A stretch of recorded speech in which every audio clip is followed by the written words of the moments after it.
Right then, let's go. Hello everyone and welcome back to another episode of the 2-on-1 Powerchair Football podcast powered by MK Battery for the 24-25 season. MK Battery has been a long-standing supporter of Powerchair Football, working closely with the WFA to provide the essential batteries that power our sport. Their dedication goes beyond just equipment. They've played a pivotal role in the development of Powerchair Football, helping to fuel its growth and success across all levels. My name is Ryan Sipple, and today, alongside Gregg Baxter, we'll be recapping the action from another incredible weekend in the 24-25 Optegra Premiership. I can only apologise for how long it's taken to kickstart the podcast in 2025. It's been a crazy start to the calendar year with events, partnerships, fundraisers and more keeping us completely occupied. But we are back now, ready to delve into the action from the weekend. For our championship listeners, I promise a Gameweek 3 recap will be released very soon, and we also have another episode penciled in for Saturday. So hopefully 3 podcasts in a week will make up for the lack of episodes recently. Mr. Baxter, how are you and how did you find the weekend? Mr. Sipple, I am well, thank you. Thank you for having me back on. I really enjoyed the weekend. I think that's a fair assumption. I usually say that most weekends. There is rarely a time I don't enjoy being in Nottingham with everyone. Personally, on the court, we had a good weekend for Teesside. We'll talk about this later, but yeah, we enjoyed ourselves. It's always nice to be back in Nottingham, especially after the long winter break, and everyone was on fine form as usual. So yeah, it's all set up really nicely going into the last 2 game weeks. It really has. I mean, this season, for me personally, is unlike anything I've ever seen before in our National League, and that encompasses both the Premiership and the Championship, with so many teams genuinely contending for the title. Without disregarding your achievements with either of your former National League squads in Sevenoaks and Brighton, I think it's fair to say this is your first time competing at the very top of the Premiership with Teesside. How have you found that shift in expectation, and from a player's perspective, what's it like being part of what's shaping up to be a 5-horse race for the title? Well, I mean, we had a season with Brighton where we finished 3rd, not to toot our own horn. Yeah, I think it's been an interesting transition for me personally, going from, and I mean this with obviously no ill will or disrespect to Sevenoaks, of course, but going from a club where we spent most of the time looking over our shoulders towards the bottom of the table, coming into this sort of part of the season and working out, how many points we needed to sort of stay up and avoid a playoff, or where we could maybe sneak a cheeky point or 3 that maybe we weren't expecting to now be a team where we're looking above us at the top of the table, thinking, well, we've got to try and keep the challenge up, because that's where we are at the minute. We're not the ones setting the pace, we're the ones trying to keep up and put pressure on. I've thoroughly enjoyed it. It's what we all want to be doing as players, is competing towards the top of the table and competing for major honours. It's been exhilarating. It's been a learning curve. Obviously, not playing as much football as I've been used to over the last sort of 3 or 4 years. There's a lot of quality across this Teesside team, and so it's helping me improve my game, because I'm playing to a higher standard and having to put in higher levels of performance to make sure I get as much game time as I possibly can. But knowing that as a collective we are a really strong group and we are capable of putting on the challenge we are at the minute, and possibly even better. Yeah, I mean, we'll get onto Teesside in more detail very shortly, but it's always risky to make assumptions when it comes to the Premiership. But let's say Aspire win their game in hand, a game in hand they have over the 4 teams above them, that would mean just 6 points will separate the top 5 teams, all of whom are set to face each other in either game weeks 4 or 5. So if we thought it was a thrilling title race already, it's going to step up another level in the game weeks set to be contested in both April and May. I think this is what we want as a sport, as a package for sponsorships and sort of media opportunities moving forward. You don't want it to come down to, as much as we enjoy the West Brom Aspire games, you don't want the title to every year come down to who gets the 6 points, the share of the 6 points out of those games. You want it to be decided by 4 or 5 teams chasing down each other. I think I was myself after the, and we'll speak about it a bit more in detail shortly, I'm sure, but after the West Brom Leeds game where West Brom got the victory, I looked at the table and thought, I was always quite dismissive too soon of, that's West Brom's title now. I hadn't actually looked at the fixtures to come ahead. And like you say, everyone is set to play everyone still. So it is a lot more open than even I first thought. So I really can't wait to see what happens across April and May as we get to the business end of this season. Do you think that this incredible level of football we're seeing has anything to do with the upcoming EPFA Nations Cup set to take place in Italy in September? Because when you're referencing them top 5 title contenders, all of them either have representatives in the current England team or players with very strong aspirations of being there. Does that translate? Does that influence and impact the play we're seeing, do you think? Is that something you talk about maybe when you're training or competing with Teesside, considering maybe Ed Common, Tyler Reeve, current members of the England senior squad, and players such as yourself, Mitch, with very strong aspirations of being there, whether that's in this year's competition or future competitions? I don't think, well, I can speak for us personally, it's not something that's mentioned too often. I don't know whether Ed and Tyler themselves think about it in their own heads, but it's not something that's often mentioned out loud. I think it is something that provides players with a little bit of extra motivation, a little bit of something to aim for and aspire for, because everyone wants to represent their country on a major level at a major tournament. And so with that opportunity coming up in Italy, and with our sport, obviously they come around fewer and far between than in the running game, for example, where you've got the Nations League and various international friendlies. For us, it is literally major competitions and that's it. Yeah. So there is quality. I think a lot. I wouldn't put it just down to that though, because we're seeing the quality and the level of the game continue to go from strength to strength in this country, whether that be in the Championship or the Premiership, whilst the gap between the two divisions is still there, the standard in both divisions is just going through the roof, and long may it continue.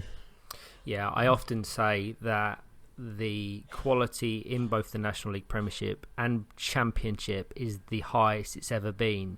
But every time you see the Championship raise its level, the Premiership raises its level in a comparable way. So whilst quality continues to be a factor amongst both, there is still a gap because neither division stands still. So it's really compelling, and we will get into that across this episode. Before we get started, I just want to say a huge thank you to everyone who purchased one of our new Benevolent Fund pin badges over the weekend. After tallying up the donations and inventory, I'm really happy to confirm we've sold over 150 badges amounting to over £750, which is an incredible show of support. For those unfamiliar, the Benevolent Fund is a newly created medium to long-term initiative designed to help safeguard the future of Powerchair Football in England, and it's been created to help mitigate financial strain within our community, ensuring that more people can access and continue playing the sport they love. It will provide support where it is most needed, and over time will grow to play a key role in sustaining and expanding Powerchair football across the country. And although it pains me to give her credit, I think it's only right we say a special thank you to Kelly Williams and also her partner Tom, who bravely spent the entire weekend courtside on both Saturday and Sunday helping with sales and spreading awareness. And on another note, as always, I'd like to acknowledge my fellow commentators who supported our efforts. Aside from a slight technical difficulty on Saturday morning, we had live match commentary for every single streamed game, which is a fantastic achievement. A huge thank you to yourself, Greg, as well as Jack Humphreys, Dean Williams, Rosie Hodgson, Owen Swift, Charlie McClellan, Bobby Allen and Rickon Shah for your contributions. If I've missed any, please forgive me. And as always, if you'd like to be factored into our commentary plans, please reach out as early as possible. I had several last-minute inquiries just days before the weekend, but by that point the rota was already finalised and locked in, so I'm having to turn people away, which is a nice thing to have when you've got so many people expressing an interest to help and contribute. I really do want to include as many people into my plans as possible, so whether you're interested in covering the Premiership or the Championship, don't hesitate to get in touch. So, without further ado, regular listeners will know, as we typically do these National League recaps, Greg and I will go through each team as they sit in the table from 1st through to 12th, talk about how they fared, highlight particular results, performances or moments that we feel were significant, and maybe cast our thoughts forward to the next weekend scheduled April 12th and 13th. At the time of recording it, it's just over 5 weeks away, so not long to wait for the next bout of Premiership football. Championship football is a little bit sooner than that. So, Greg, as the table sits, West Brom in first, 13 games played, 11 games won, 2 games drawn, yet to see defeat, with a very healthy accumulation of 35 points. Give me your thoughts on the reigning champions and how they fared in Gameweek 3. They're just annoyingly very good, aren't they? I think is a fair way of putting it. They came into this game week obviously not top of the table, but close behind Leeds Chariots, and with a 5-game weekend knew they had the opportunity to not only close the gap, but with playing Leeds Chariots themselves, a chance to overtake and potentially put some distance between them. A real mixed bag of fixtures coming into the weekend. Look at the Saturday, then playing Norwich and Nottinghamshire, 2 teams down the bottom towards the bottom of the table, and then on the Sunday, Leeds, and then that big game, as it always is, the sort of El Clasico of the Powerchair football world against Aspire, and then the game against Throttles, and a rare 4:15 game on a Sunday evening. A real mixed bag, but they came through almost with the perfect weekend, other than that 0-0 draw against Aspire, but I don't think they can really complain with a 0-0 draw against Aspire, because obviously we know that West Brom versus Aspire is always a tough game, but they are just continuing to set the example of what a top elite Powerchair football team should look like. The fluid passing, the rotation, the options on the bench, they find a way to win, and they rarely lose. I mean, they're, like you say, yet to lose this season. If they keep this up, they will win what is undoubtedly the best title race we've ever seen, but they have got extremely difficult fixtures yet to come. They've not played Newcastle yet at all this season. They've got to play us yet again.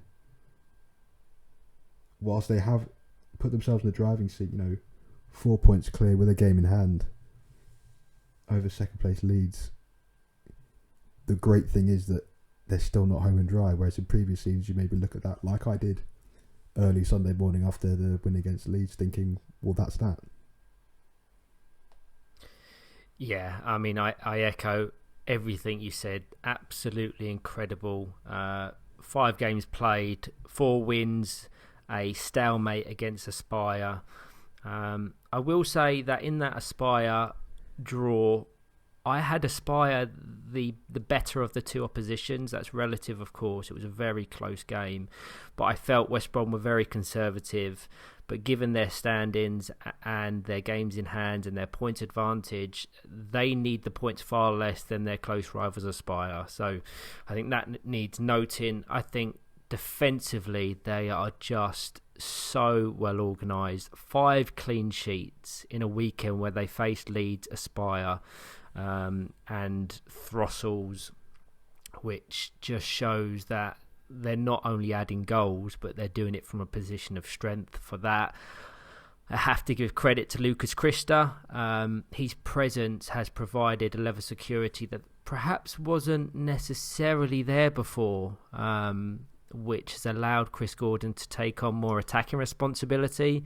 And I think that shows he's more influential in attack, or certainly has been so in the 3 weekends we've had, for which he scored his 200th National League goal at the weekend. So huge congratulations to him, especially when you consider the majority of his career has operated as kind of a sweeper keeper.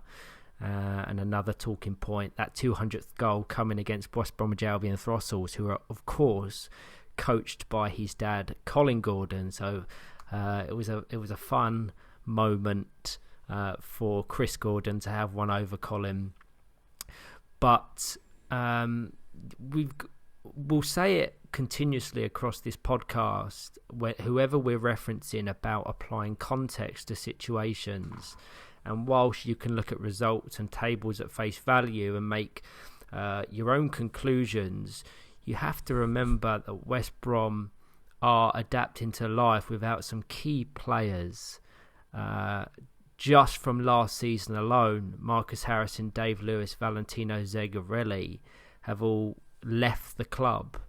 So being able to continue to exhibit the levels that they're showing without a real dip is remarkable. Certainly when you consider that a number of their players have been promoted up through the Throssell system. So when you look at Barris Inall, you look at Lucas Christa, and you look at Oliver Rock, just to mention 3 who were playing with Throssels last season, that's a big step up in terms of expectations, don't you think? Oh, massively, but I think it shows the strength of the system, having the teams sort of underneath you that you can promote, and so you have ready-made players that know your system. I think is what we wanted to see from a team that has 3 teams across both divisions. Throssels lost players to the first team, which meant that they then dipped into the Dudley team and promoted up from there, and giving them a taste of Premiership football. Not only that, a taste of Premiership football under one of the best managers in Colin Gordon, in a system that is really attacking. So I commend them for being able to promote from within and have that forward progression, knowing that, okay, we lose a couple of players who are very good, Marcus Harrison, Dave Lewis, England players who were in Australia for the World Cup, but they've got a production line now where they can just sort of shift everyone up at a stage. And of course Barrett's had experience with West Brom before, but I think they've taken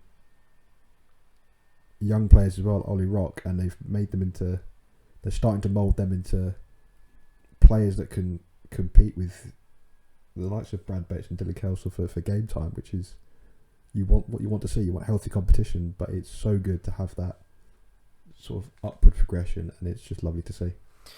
Yeah, I mean, we've spoken about how well structured they are in defence with those 10 clean sheets, a feat that's only bettered by Newcastle, who we'll come on to in a minute.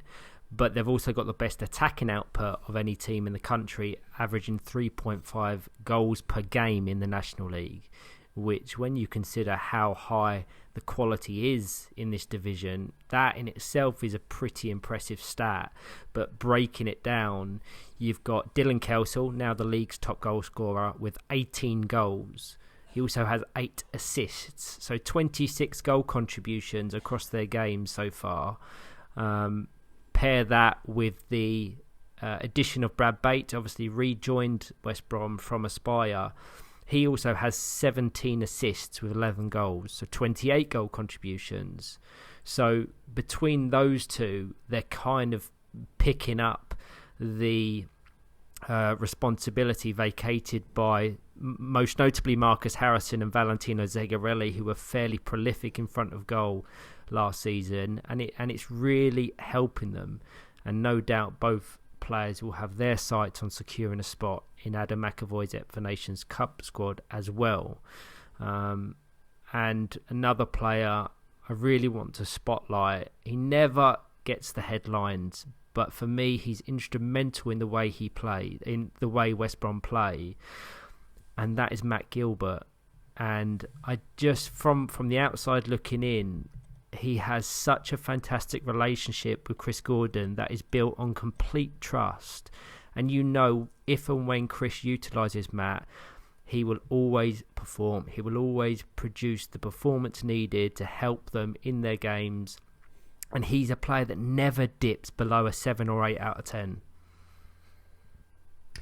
He's Mr. Consistent, is Gilly. Like you said, it's that trust. It's an unspoken just bond that him and Chris have got. You know, he's one of the longest serving players in a continuous streak at West Brom now, isn't he? And that you could just see that Chris doesn't need to worry about what Gilly's going to do, what he's going to do on the court, as much as he's going to do off the court for the squad. He, like you say, he never gets any of the headlines, but he doesn't want to get any of the headlines. He doesn't mind other players taking the sort of spotlight. He just goes about his job brilliantly yet understatedly, and you're right, you are never going to get anything below a 7 out of 10 from Gilly. He's just that consistent presence that Chris can rely on should plan A or plan B even not work. You know that you've got that benchmark to at least always build on. Yeah, but no, they look very pretty at the top of the table. You mentioned that they've yet to face Newcastle, which will be a key game in Gameweek 4. But beyond that, games against Middlesbrough, Villa and Sevenoaks in April is a very kind fixture list. So we could see them really extend their advantage at the top. So the impetus and the onus will be on the other teams in and around that title race to maintain momentum, because game week 5 will be so significant, with West Brom set to face Teesside, Newcastle, Leeds and Aspire, all other title challengers. So it's on the other teams to ensure that the gap isn't too great to make up in game week 5 to ensure this title race goes right down to the wire. And that's what we want. Long may be a very exciting weekend. I've never seen anything like it, to be perfectly honest. Not just within Powerchair Football, but within the running game as well. Have you ever really heard of 5 really credible title challengers? Not that I can recall. What a transformation! You know, we've gone from, you know, having 3 back in the day with West Brom, Aspire and Northern Thunder, to Northern Thunder dissolving and just really leaving it as a battle between West Brom and Aspire, making sure that they don't slip up against any other team and just getting the win if it matters over each other. To now there being, well, last season there was Teesside and Newcastle played a part in the title race, but you'd still argue it came down to the games against each other for West Brom and Aspire, whereas this season they are still 5 teams, assuming Aspire win a game in hand against the teams above, that have a realistic shout of winning the league and at least being in contention come game week 5.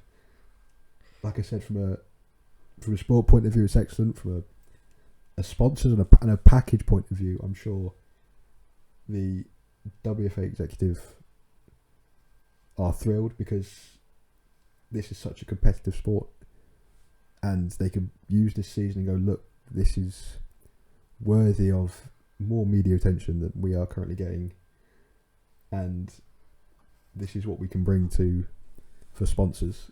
So, like I said, long may it continue, and it is just a joy to be a part of. I completely agree. Long may it continue. So, yeah, congratulations to West Brom. They lead the Optegra Premiership standings, 4-point advantage over second, a game in hand over second as well. So you would probably have them as title favourites, but anything can happen in the final 2 weekends. Next in the Premiership standings, we have Leeds Chariots, who led the table after game weeks 1 and 2. They dipped slightly in game weeks 3, but that's relative, of course. Greg, you had the pleasure of not only watching several Leeds games, but playing against them as well in game week 3. Give me your thoughts. A weekend with really testing fixtures for Leeds. A real, challenge as to where they are in the league standing.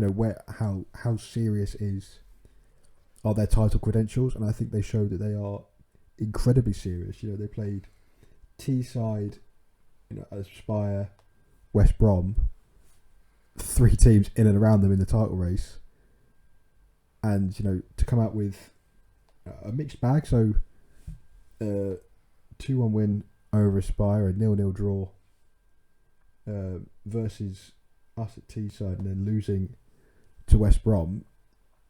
I think it was a learning weekend for them, showing, okay, where are we, and what do we need to do to put more pressure on West Brom, because obviously that was the game they lost, and they're now behind them in the league. But I think it showed they are a team you need to take incredibly serious, as real serious title contenders, and with the quality they have. I mean, Lewis Harris being voted standout player of the weekend for the second game week in a row. I'm not sure if we've ever had, correct me if I'm wrong, we've ever had consecutive back-to-back standout game week players. No, obviously I conduct the team of the weekend, standout player and the unsung hero polls across WFA's social media, and I was racking my brain to think whether or not that feat had ever been achieved, and I can confidently say that since I introduced the awards, no single player has ever won the standout performer of the weekend. We've had players feature in several consecutive team of the weekends, but the ultimate accolade of standout performer, I believe Lewis Harris is the only one to do so. And just to apply a little bit of context, is the team of the weekend calculations, I'm very meticulous about it, and the calculations are weighted. So obviously I prompt people's response for who they believe was the standout player, the top performer across the respective game week, for which not only he received several votes, and also there's a team of the weekend. So whoever I prompt people to suggest the starting 4 players and their 2 substitutes, with each one as you go along less weighted than the one before. Lewis Harris was by and far the clear standout performer of the weekend. I think his closest was Ethan Fisher, but he is not only winning these awards and accolades, he's winning them by a significant margin, which shows that he's really getting the recognition of his peers. He's very good, and the connection he has with Dan Rigby is incredibly dangerous for any side in the league. I think they have developed it over the last couple of seasons, tweaked some minor things and gotten used to each other's style of play, and they're now reaping the rewards from it. They play a really expansive style of football, and with Jack Maxwell on the other wing, who came into Gameweek 3 as the top goal scorer, he's still second, just one goal behind Dylan Kels with 17. Yeah, they've got a real attacking outfit, and one player like Matt Gilbert we mentioned for West Brom, one player who really goes under the radar and who I was really impressed with this weekend is Jack Britton. Yeah, he is a solid as a rock at the back. You know, if you've ever watched Leeds, you know what they can be like with Lewis and Dan. They pepper 180s whenever they want to. Whenever the ball is free for 180, I think 80% of the time you can put your house on Lewis or Dan 180ing it. And with that comes ricochets and a lot of pressure coming back at you. Jack Britton just mops it all up. He's so calm under the pressure. He knows what his job is. And I think, like Matt Gilbert, he is one that is just happy to let those in front of him take all the credit for the attacking sort of sense. But I think he is one that deserves real praise for just how good of a job he does defensively for Leeds. It's one of the reasons I wanted to bring in the Unsung Hero of the Weekend award, because like Jack, like Matt Gilbert, there's so many whose performances and contributions go under the radar because they're not necessarily in the headlines, and this will be a thing that we reference across this podcast, because within my notes I've got several people that I want to give credit, but you're not going to see their name amongst the goal scorers charts, across the assist charts, but the roles they perform in their respective squads is invaluable to the way they play, and Jack Britton is absolutely that, provides the foundation for the other players to really build upon. You've already mentioned the partnership with Dan Rigby for Lewis Harris, and whilst Lewis Harris will typically always wear the goalkeeper jersey of Leeds Chariots, he will be a very attacking front foot goalkeeper, which means that someone has to fill that void and that hole in behind, and Jack Britton is typically always that player. The chemistry between Dan Rigby and Lewis Harris is pretty remarkable. They're thick as thieves both on and off the court, and it's showing in Leeds' performances. On the topic of Dan Rigby, his distribution this weekend was absolutely sensational, and I was racking my brain. I'd love to get your thoughts on it in terms of the best passers or the players with the best range of distribution in the league. I have him right up there. Other players, I'm thinking John Bolden, Ethan Fisher and Tyler Reeve. Dan Rigby is up there, not just with the leading distributors in the league, but anywhere in Europe or the world.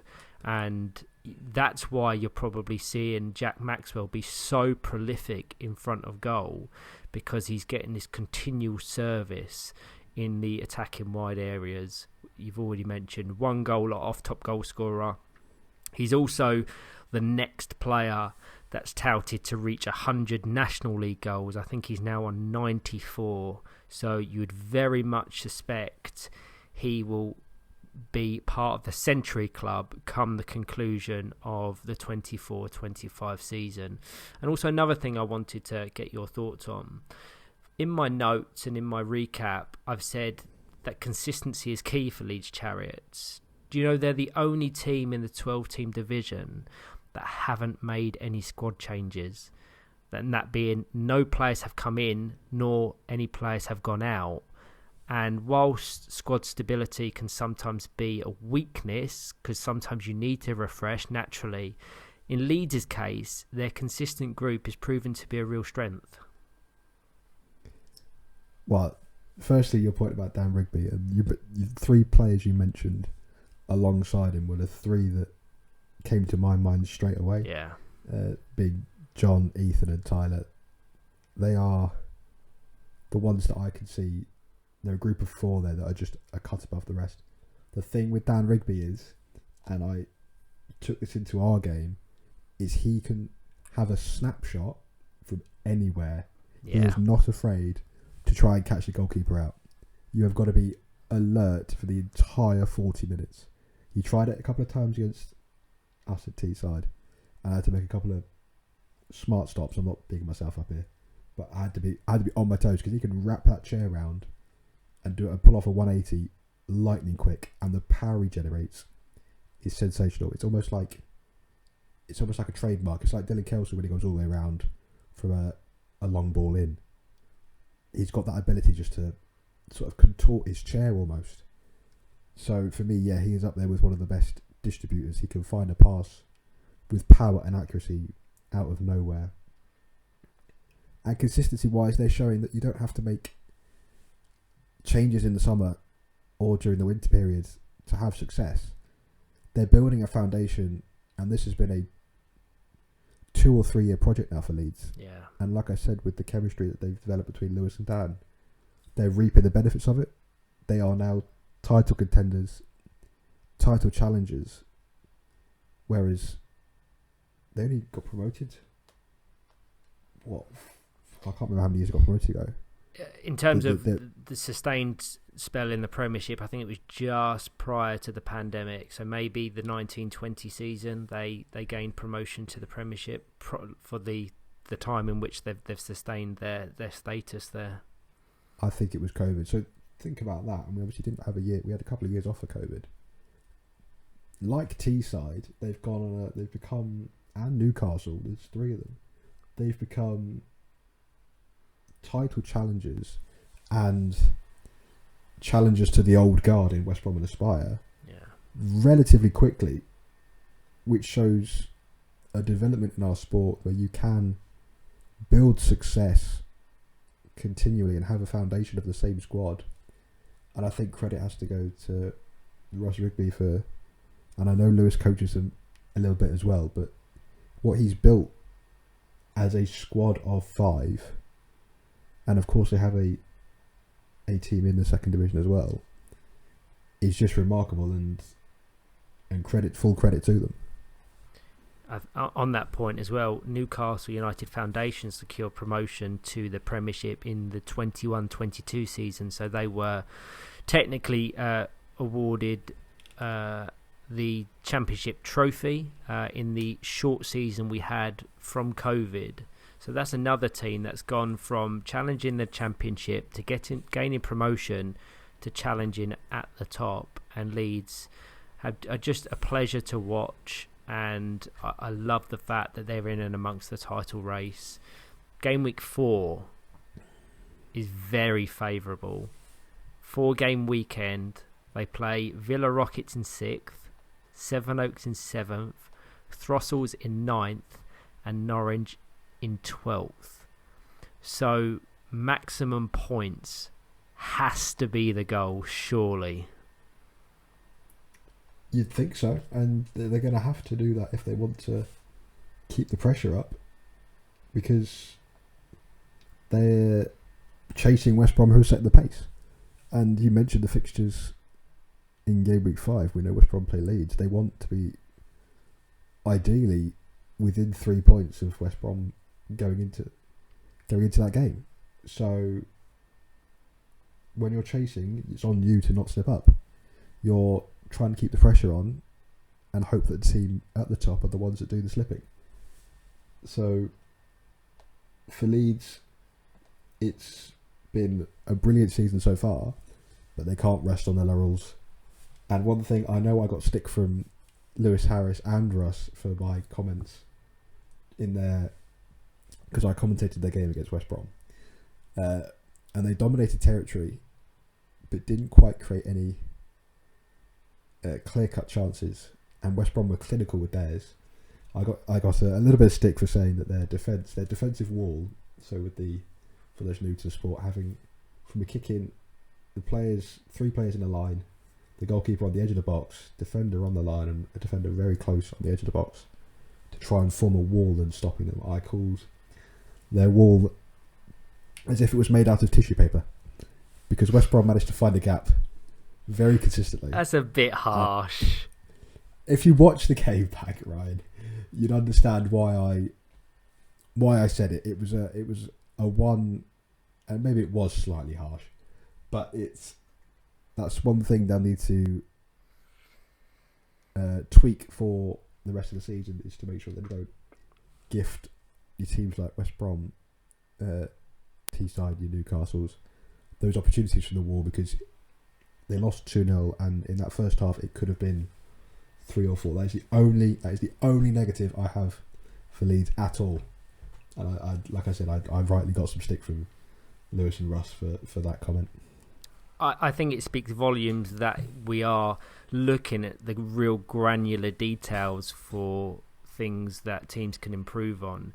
If you take a step back, it shows how good all of these teams have been, that we have to look for the small tweaks and changes that teams can make in order for them to improve and push on and ultimately be considered as real title contenders. It's what I do on commentary, whether that's watching West Brom, Newcastle, Teesside or others.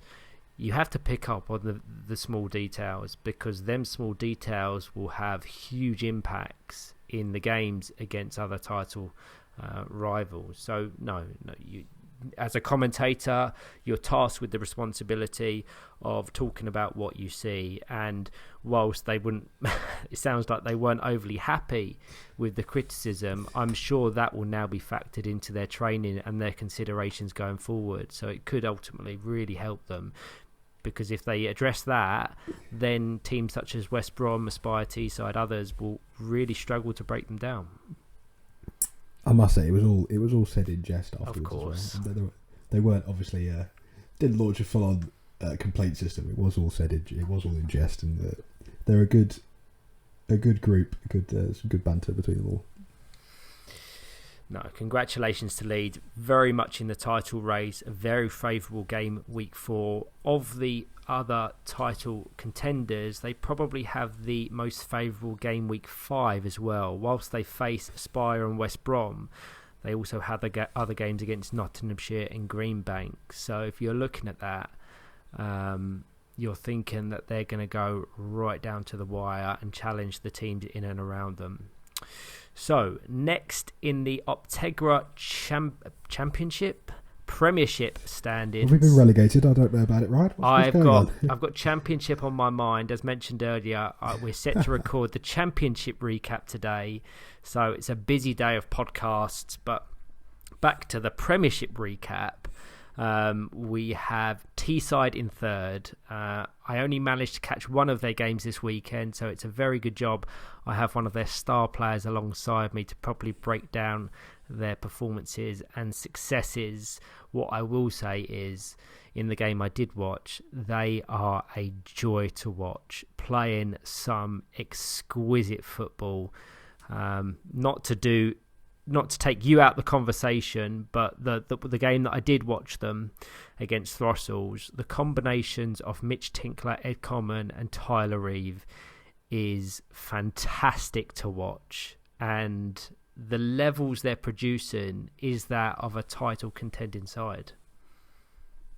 Take me out the conversation all you like, because I was going to take myself out the conversation. You've highlighted that Throstles game, but I was going to go through sort of break down game by game, but we'll start with that Throstles game. The three that outfield players that started, so Ed, Mitch and Tyler, me and Dylan Pearson sat on the bench. It was a joy to watch, because we'd had the game against Leeds the evening before and it was 0-0. Probably a fair result. I think Leeds probably think they had a couple of chances to maybe win the game. We certainly feel we created a couple of chances that if we'd taken them, we could have won the game. But we didn't take those chances, and that's the elite level of the game and the thing we've got to work on. But we came then into the following morning, and Mitch Tinkler in particular was utterly sensational in that Throstles game. He was playing football to the level that we know he can. He's got ridiculous potential. Yeah. And like I said, Dylan and I sat on the bench. We're going, no, I mean, don't bring us on, mate. We're quite happy watching this. This is lovely. We've got the best seat in the house. On the topic of Mitch, I said it on commentary. I'd love to get your thoughts on it. I think he's having a sensational season. I'm very close with Mitch off the court, and we have plenty of conversations about his football. And I said he arrived early on the Saturday and the Sunday for that matter. And I said to him, your confidence has improved so much, whether that's just him maturing and getting older or just properly believing in his own ability. But his development on the court over the last 12, 18 months has been remarkable, so mature, so technically gifted. And on commentary, I said that if he maintains this level, he's definitely getting my vote for Young Player of the Season. But he's got to be considered for Standout Player of the Season as well if he continues what he's currently doing, because he's playing well beyond his years. And I also said I'm fed up of coaching him on the Regional Emergent Talent Programme. It's on him now to really push forward and break into the National Emergent Talent Programme and or the England Development Squad. Yeah, his ability for his age is nothing short of a joke. To be honest, he is so good, and I think joining Teesside out, I was obviously aware, and having watched last season, the season before, obviously everyone knows the quality of Tyler and Ed. They are two of the best players in the league, in the country, arguably in the world, especially in Ed's case. I knew Mitch had potential, and I knew he had quality, but I wasn't aware of just how good he was until I moved. He links up so well with Ed and Tyler. He is confident to pull off the difficult delivery to difficult balls he wants to play. He's not afraid to try it. He gets stuck in. He's not afraid to put his chair about a little bit for someone so young. And his potential is sky high. I think you're right. He needs you're fed up of coaching him on the RETP. If it was up to me, he'd be in the NETP pushing on the door of the England development squads. Now he's that good, and off the court, he's just a lovely guy to be around. He's bright. He's always upbeat and positive. So he's a real standout star for us at Teesside. Yeah, and if you're looking at the top goal scorer charts, he's right in and amongst the mix. 13 goals so far this season. Add 8 assists to that, so 21 goal contributions so far this season. Shows he's stepping up in terms of his contributions. Ed Common was voted as part of the team of the weekend, as is normally the case these days. Remarkable levels of consistency. Anyone that was present at the Lee Westwood Sports Centre on Sunday will know that we held a minute's applause for Joe and Steve Kerrison, who have stepped back from playing Powerchair Football, but both have been present competing in every single WFA National League season since it started in 2006. I think the same statement can only be applied to a handful of players, one of which is Ed Common. So for him to maintain world-class standards for nearly 20 years just shows how much of a freak of nature he is. Yeah, he is the maestro. He could. I referenced the goal he scored against Aspire in Gameweek 2. That even John Balding had to sit back and go, "Wow." The stuff he envisions is light years ahead of anything else I've ever seen. He could produce magic. I think there's got to be some sort of voodoo somewhere. It's that good. Is it fair to say that no one can do what Ed does? We have some incredible players, some world-leading players, but what he does and what he sees is so unique. I would confidently say no one is able to replicate what Ed does and what Ed thinks. Oh yeah, absolutely. And I know I'm biased because he's now my teammate, but yeah, 100%. He can just, if you want someone to produce that moment of magic that can be the difference in any sort of game, and for anyone that knows Ed, for someone that is so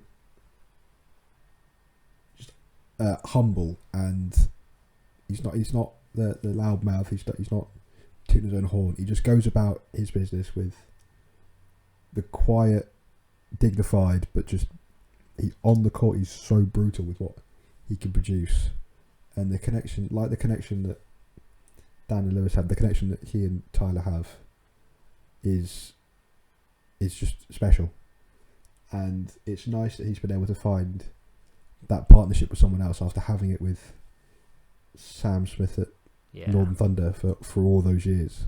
So, like I said, it's a joy for when I'm on the pitch. It's a joy to play with them. When I'm off the pitch, it's a joy to watch them. And I just try and chip in whenever me and Dylan and I'll try and chip in whenever we can. Without giving away too many secrets, is the title the ultimate ambition? Is it something you discuss amongst yourselves? Again, I don't think it's something that we talk about too often, but I think that we're obviously not here to make up the numbers. You know, the title is something that Teesside had aspirations for last season before sort of drifting away towards like Gameweek, sort of 3, 4, 5. But for the opening of last season, they were the sort of leads almost. They were the ones that were top of the table, and providing not a shock, but not a team that would have been picked at the beginning of the season. So yeah, we're not here to make up the numbers. We're here to compete at the top and compete for the titles. But we're aware that there is quality everywhere in this league, and we've got to be producing our best football if we're gonna catch, because we are 5 points behind. So obviously got to play West Brom, as you mentioned, in Game Week 5. But we've got to be certainly within 3 points or 2 points for that game to have any meaning, potentially going into Game Week 5. Yeah, I mean, you've referenced the 5 point gap between yourselves and West Brom, but looking at the teams in and around you, being Leeds and Newcastle in 2nd and 4th respectively, you have a much better goal difference. So we could see that be a key factor in the final 2 weekends. Who knows? But either way, what a weekend for Teesside. Played 4, won 3, drew 1, and you've got some real momentum now going into the penultimate weekend of the Optegra Premiership. Certainly, when you're looking at fixture lists, you have to say it's very favourable for Teesside. Whilst you've got that game against Teesside on April 12th, you also play 12th in the division in Norwich, 11th in the division in Middlesbrough, and 10th in the division against Nottinghamshire. So I think if any and everyone will know listening that this season's going to come down to the final weekend. There's no question about it. Yeah, like you said, we've got that game against Newcastle on the 12th, which will be a big one, obviously. And I think that's something that's been mentioned. You mentioned it just now, is goal difference. Yeah. We've definitely spoken about goal difference at sort of half times and before games, especially against teams towards the lower end of the table. Sort of making sure we get your 4 or 5 goals out of them to really make sure we're in as strong a position as we can be, because at the minute we're obviously level on points with Newcastle, but we're 3rd on goal difference, and we've got a better goal difference than Leeds above us, given we're only 1 point behind them with a game in hand. So goal difference is something that could be really important coming into the latter stage of the season, and that's what we've got in abundance. We're scoring on average 3 goals a game. We don't concede many. We only conceded one this weekend. It was a brilliant effort by Liam Lynch as well. I'm sure we'll get into that with Villa, but yeah, we've got quality all over the pitch, whether it's the players that start or the players that come on. We've got versatility as well, with players being able to play in various positions. So we're in a good position, but obviously we are still surrounded by quality, as I said, and part of that chasing pack. Yeah, I mean, let's go. Let's progress now onto Newcastle United Foundation. Certainly, those that are referencing the table will see that beyond goal difference, they share an identical record with Teesside. 13 games played, 9 games won, 3 games drawn, and 1 game lost, amounting to accumulation of 30 points. Faultless weekend for Newcastle, one of, if not the only team that can boast that statement with 4 games played, 4 games won. Fair to say that the fixture list was favourable, but securing maximum points is still an impressive achievement in this incredible division. Give me your thoughts on Newcastle. See, I didn't have the chance to watch much of Newcastle this weekend. Our paths didn't really cross with commentary or obviously playing, but they're the quality they have. I mean, you're going to get probably bored everyone listening to us saying quality, but Ethan Fisher, Ollie Crawshaw, Sam Smith, Lee Armstrong, Aaron Guthrie. I mean, do not discount Cole Simpson from that process. I was about to say Cole Simpson before you rushed in there to defend Cole. Yeah, I was about to mention Cole Simpson as well. I was trying to wrap my head around. I was trying to think of the other winger and Cole as well. There's quality everywhere. What a signing Cole's been. Yeah. He's shown that he's taken that leap from being the main player in the middle for Highly Yorkshire last season to now playing on the wing in a very good side in Newcastle, and he's made that transition look very easy. When you've got the quality of the balls coming into you from Ethan Fisher, you know you've got to get opportunities to either score or to assist. And they are a team that is obviously right up there and are consistently putting in performances that make everyone sit up and take notice. And it's got to be said, I love their warm-ups. They came in this weekend. I don't know how they've developed it. They've got a speaker in a trolley and a warm-up that would put any Premiership running team to shame. They properly go through the paces and they look like an elite side. I did complain a few times to Jamie Harrison that his blaring music was going to make us have some copyright claims on our YouTube streams. But yeah, as you said, that it's fairly unique, fairly remarkable. But you can tell that they take that dynamic warm-up and training straight into the games, and the pace they come out of the traps is pretty remarkable.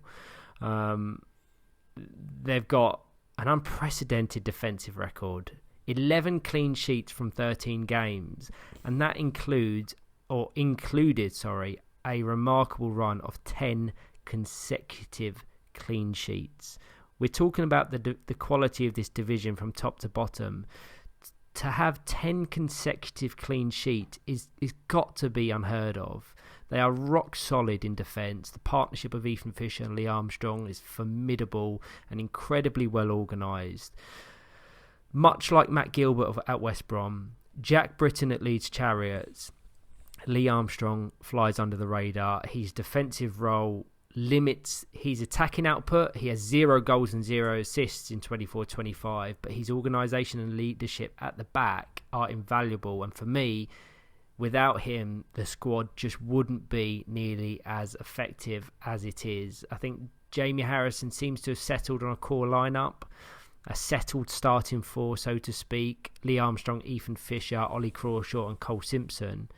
And that, when you're assessing a starting four, is one of the strongest in the division. So that's why you're seeing them right in the mix. And yeah, I jumped on you when you weren't quick enough to mention Cole Simpson. His integration, seamless integration at that, into this Newcastle side has just been effortless.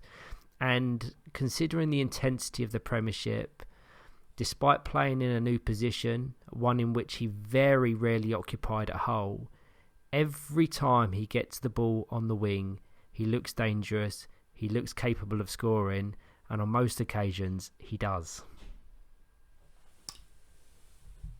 Yeah, like I said, I was gonna get to Cole. You were very quick to jump into his defence, but rightly so. They've got that core starting four now that Jamie Harrison's settled on, and it is one of the strongest in the division, and that's why they're right up there. But they've got experience and quality on the bench, able to bring on for rotation if things aren't working, or just to keep it fresh and keep the levels up. You know, I mentioned Sam Smith earlier, but he's a player that's been at the top of the game for many, many years, a lethal winger, and one that understands the game just so well. And I think you need to put some real respect on their rise from, like you say, being promoted 2021-22 during that COVID year to now being like real title contenders is remarkable, and a real good effort collectively as a team, but also by the coaching staff.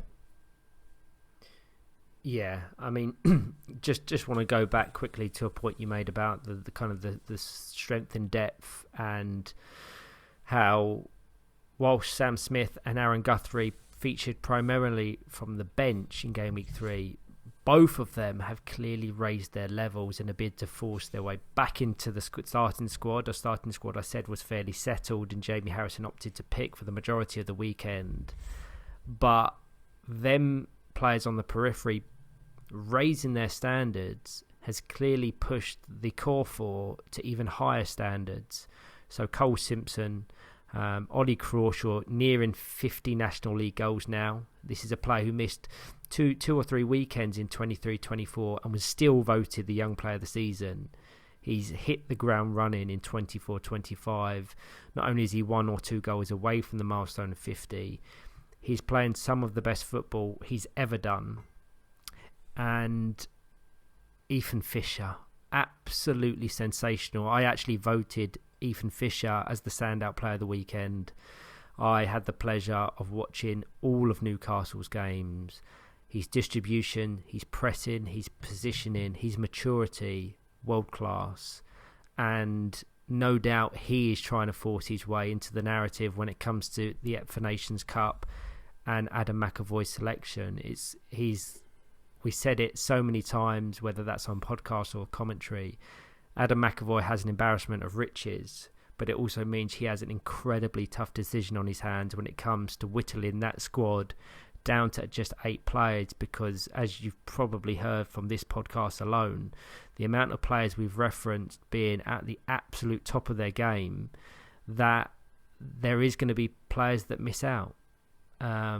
But that means hopefully England take the strongest possible squad to Italy and bring that for Nations Cup home, or keep it home, so to speak, as reigning champions. Yeah, I don't think there's enough paracetamol in the world that can cure Adam's selection headache. I really don't envy him at all, having to pick a squad of 8 out of at least 12 to 16, and that's conservatively 12 to 16 players that could easily be on the plane to Italy.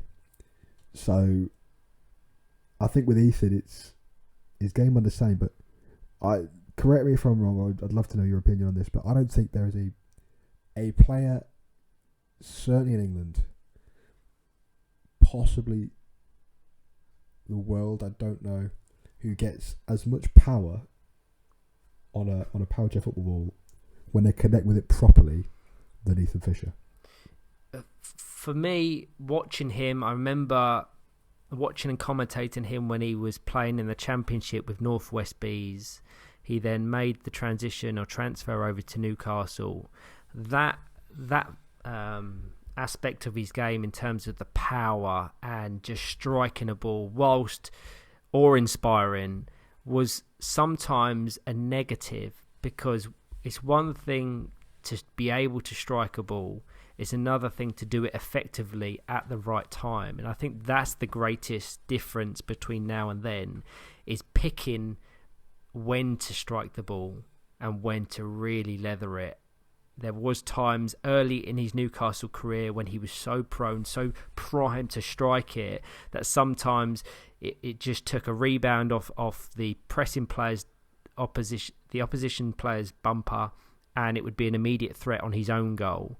But now he's picking his moments, and because he's doing so effectively, you're absolutely right to say that he is a world leader when it comes to ball striking and ball accuracy. We've already referenced him in that conversation of players with the best distribution in the country: John Bolden, Tyler Reeve, Dan Rigby and Ethan Fisher.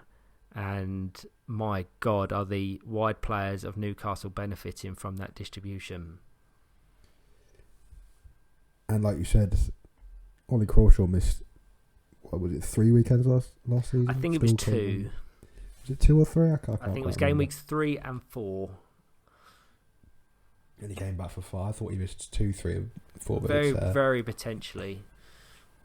But to be able to do that and still claim the Young Player of the Season award, and to then take that into this season and put in the performances of his career so far, like you said, he's not rested on his laurels and gone, oh, I'm Young Player of the Season, there's a target on him for other young players to try and better him, and he's setting a standard that, whilst I obviously as a teammate would back Mitch Tinkler, I can't sit here and go, Ollie Crawshaw isn't one of the best, not only the best young players in the division, but he's pushing forward to becoming one of the best players in the league, full stop. No, absolutely.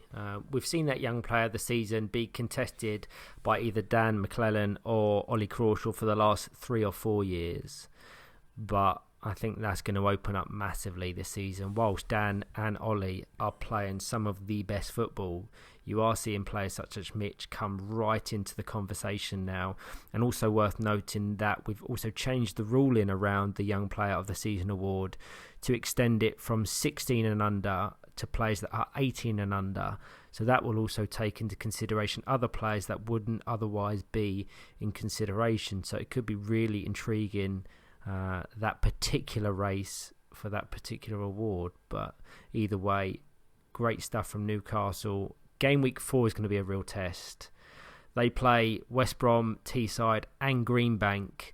And why I factor Greenbank into that conversation is because once we get onto them in a little bit, they're likely to have Marcus Harrison, Luke Kelly, Liam Ashton and the recently signed Torbjorn Krort back, or starting for the first time.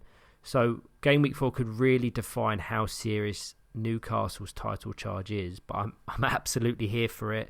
And anyone that's a regular listener of the podcast will know Alex Dowdin and I did our Premiership predictions, where we let listeners know who we thought would be the winners, the standout players, etc. And I had Newcastle being crowned champions, and I also had Ethan Fisher being crowned the standout player of the season. So I'm hoping they prove me right, but I'm very much a neutral. I don't affiliate to any one team or player, so I'm just absolutely here for the compelling title race. Yeah, exactly. And shout out to Rob Crawshaw, because his work ethic in the warm-up is sensational. We had a bit of banter with him about it before one game. You could tell he's a copper. He was running around. He's got good cardiovascular fitness as Rob. Absolutely. So next in the Premiership standings, in 5th we have the European champions Aspire. Give me your thoughts on them, Greg, because it was a slow start, suffering a 2-1 loss to Leeds Chariots. It's rare you get to this point in a podcast and you haven't talked about Aspire already. I know. So obviously this is so far a bit of a down season, sitting in 5th, because they have incredibly high standards of themselves, and as they should, they are European champions. But it was a slow start. I commentated the game against Leeds. And one thing we're not used to saying about Aspire is how defensively they seemed a bit fragile. But they did against Leeds. I think the first goal they scored and again, Lewis Harris has had words with me about this, how it was a brilliant finish by Lewis Harris. I think Aspire gave him too much space at the edge of the box. So it was a 1-2 for a free kick. Lewis Harris played the ball over to Dan Rigby in the corner, who then was pressed by John Balding but managed to get a 180 off to Lewis Harris. It was the only real viable option that you could see and I could see from commentating. Yeah.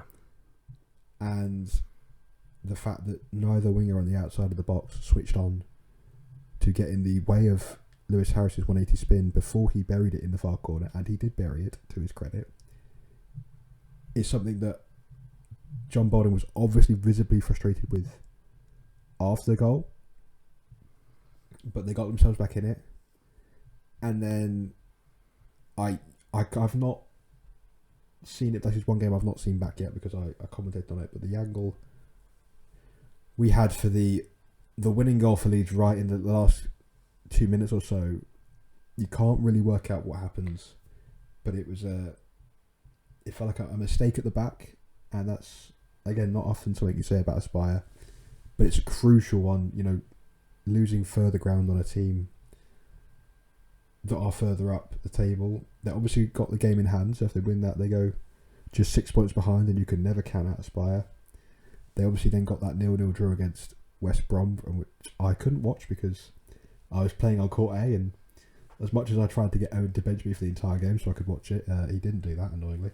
But from what I've heard, and you can obviously talk about it in more detail, they made it a really gritty game and they made themselves a lot more difficult to break down than perhaps they had been on the Saturday. Yeah, I mean, firstly on the Leeds game, we had the pleasure of commentating it together, and you're right to highlight the opening goal of Leeds. It just felt like Aspire were struggling to really get started, get going in that one, and it's a goal that in hindsight could have been easily avoided, but you have to give credit to Lewis Harris nonetheless. The second goal, as you've mentioned, the angle that we're afforded in the commentary gantry at the Lee Westwood Sports Centre is courtside on the alternate side on which that goal was scored, and it was just a miscommunication and a lack of alertness from Tom Kelly, which is a very rare thing. He's one of the most competent, well-drilled goalkeepers or defensive players in the division, but it was just really unfortunate that lapse in concentration led to Leeds Charrett's winning goal. And also unfortunate that following that, John Balding fairly ruthlessly made some tactical adjustments and opted to use John Dixon as the goalkeeper for the remaining games of the weekend. So Tom Kelly will have to learn from that. No doubt he will bounce back and contribute, and it shows that now John has versatility and options in defence. If he feels a player isn't quite performing to the levels he requires, and them levels are title challenging levels, it must be said, then he has the option to switch it up. But on John Dixon, I thought he was brilliant. His ability to play in both attack and defence is invaluable for John Balding. Bearing in mind he's just come into the squad, he has to try and pick up the role vacated by Brad Bates, who we know was so prolific for Aspire. But it almost seems harsh that we're focusing all of our attention on that disappointing defeat to Leeds. But as is the case with any team, it's always a horrible game to start the weekend. Irrelevant of who you're playing, you've got to factor in travel times and players getting themselves up to speed, up to level, and that sometimes can take a game or two. So you always want to, if and where possible, avoid some of the leading teams when you get to the Lee Westwood to start a game week. But they bounced back impressively, it must be said. The wins over Greenbank and Villa, very assured, very comprehensive. And you said you didn't watch the game against West Brom on Sunday. I had the pleasure of commentating. Despite the 0-0 draw, I think Aspire were better, in my opinion. They were well organised. They showed real discipline. Don Dixon in goal was assured and confident, even though his involvement was limited. And they nullified the attack of West Brom and completely cut out Brad Bates from the process. They obviously know him so well, having played with him for 2 seasons. And negating that threat meant that Aspire were on the front foot and can build on it. They didn't do a great deal to threat Lucas Christa in the Albion goal, but it shows that they are still so competitive despite losing Brad Bates, which you would have said would have been a real tough thing to adapt to. So yeah, it was a good weekend for Aspire. I have to commend Rosie Hodgson. For me, probably the best I've ever seen her. She reached 200 career goals. We acknowledged 200 National League goals. We acknowledged National League landmarks on the social media, but she reached 200 career goals, which encompasses WFA Cup finishes as well.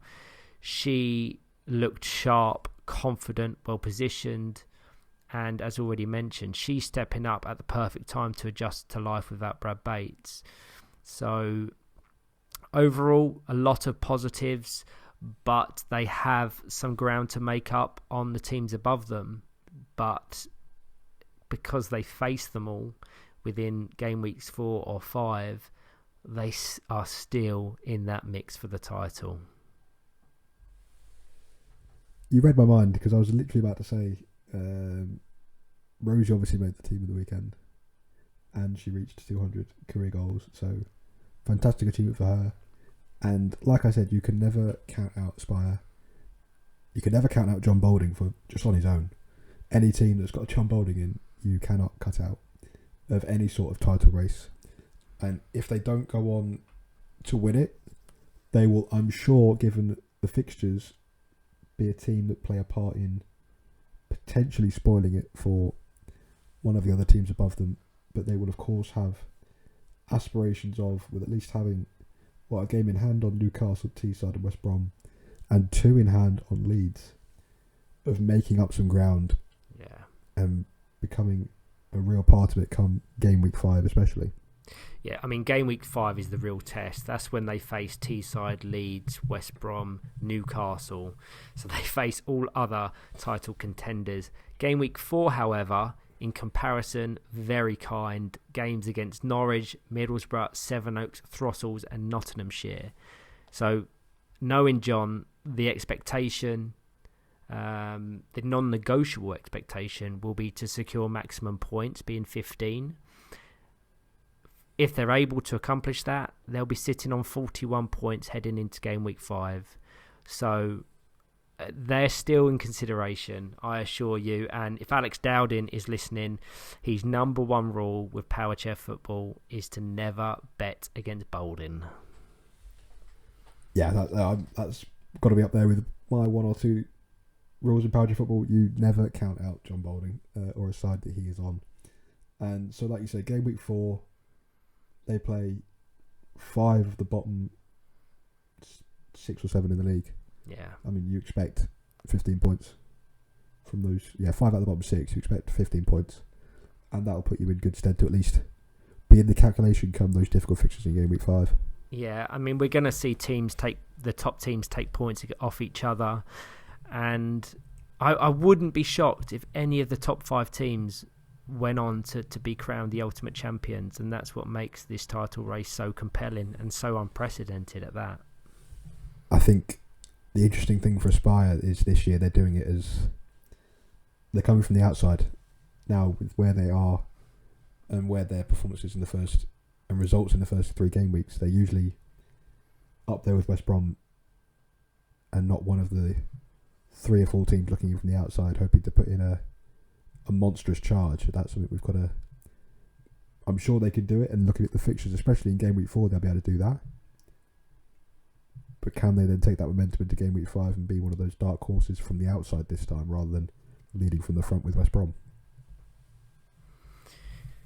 Absolutely. So, Next in the Optegra Premiership standings, smack bang in the middle of the 12-team division, we have Villa Rockets. 14 games played, 6 games won, 1 game drawn, 7 losses. They sit on 19 points. So fairly adrift of the pack above them, but also some comfort over the jeopardy spots at the bottom of the division. Like many teams in the Premiership, they are in transition. They're trying to accommodate multiple new signings in their best possessions, and finding the balance for that has proved easier said than done. But nonetheless, they've accrued a number of really solid wins, and this is what we probably expect from them, wouldn't you say, Greg? Middle of the pack, solid team, hard to break down, but one that's never necessarily forced themselves into the conversation of a title charge. Yeah, I think we were all intrigued and excited to see what Villa Rockets could do this season. I'm trying to remember because, like you said, yourself and Alex did your predictions before the season started. Myself and Owen Swift did our own predictions in tune with, as I'm sure many people did once listening to that podcast, did our own predictions. And I'm trying to remember, I think I put Villa down as my team to watch. They were my team to watch as well. I think I, like yourself, I put Villa down as my team to watch. I think I put Bobby Allen down as my young player of the season as well. I think. I'm sure Owen could correct me if I'm wrong.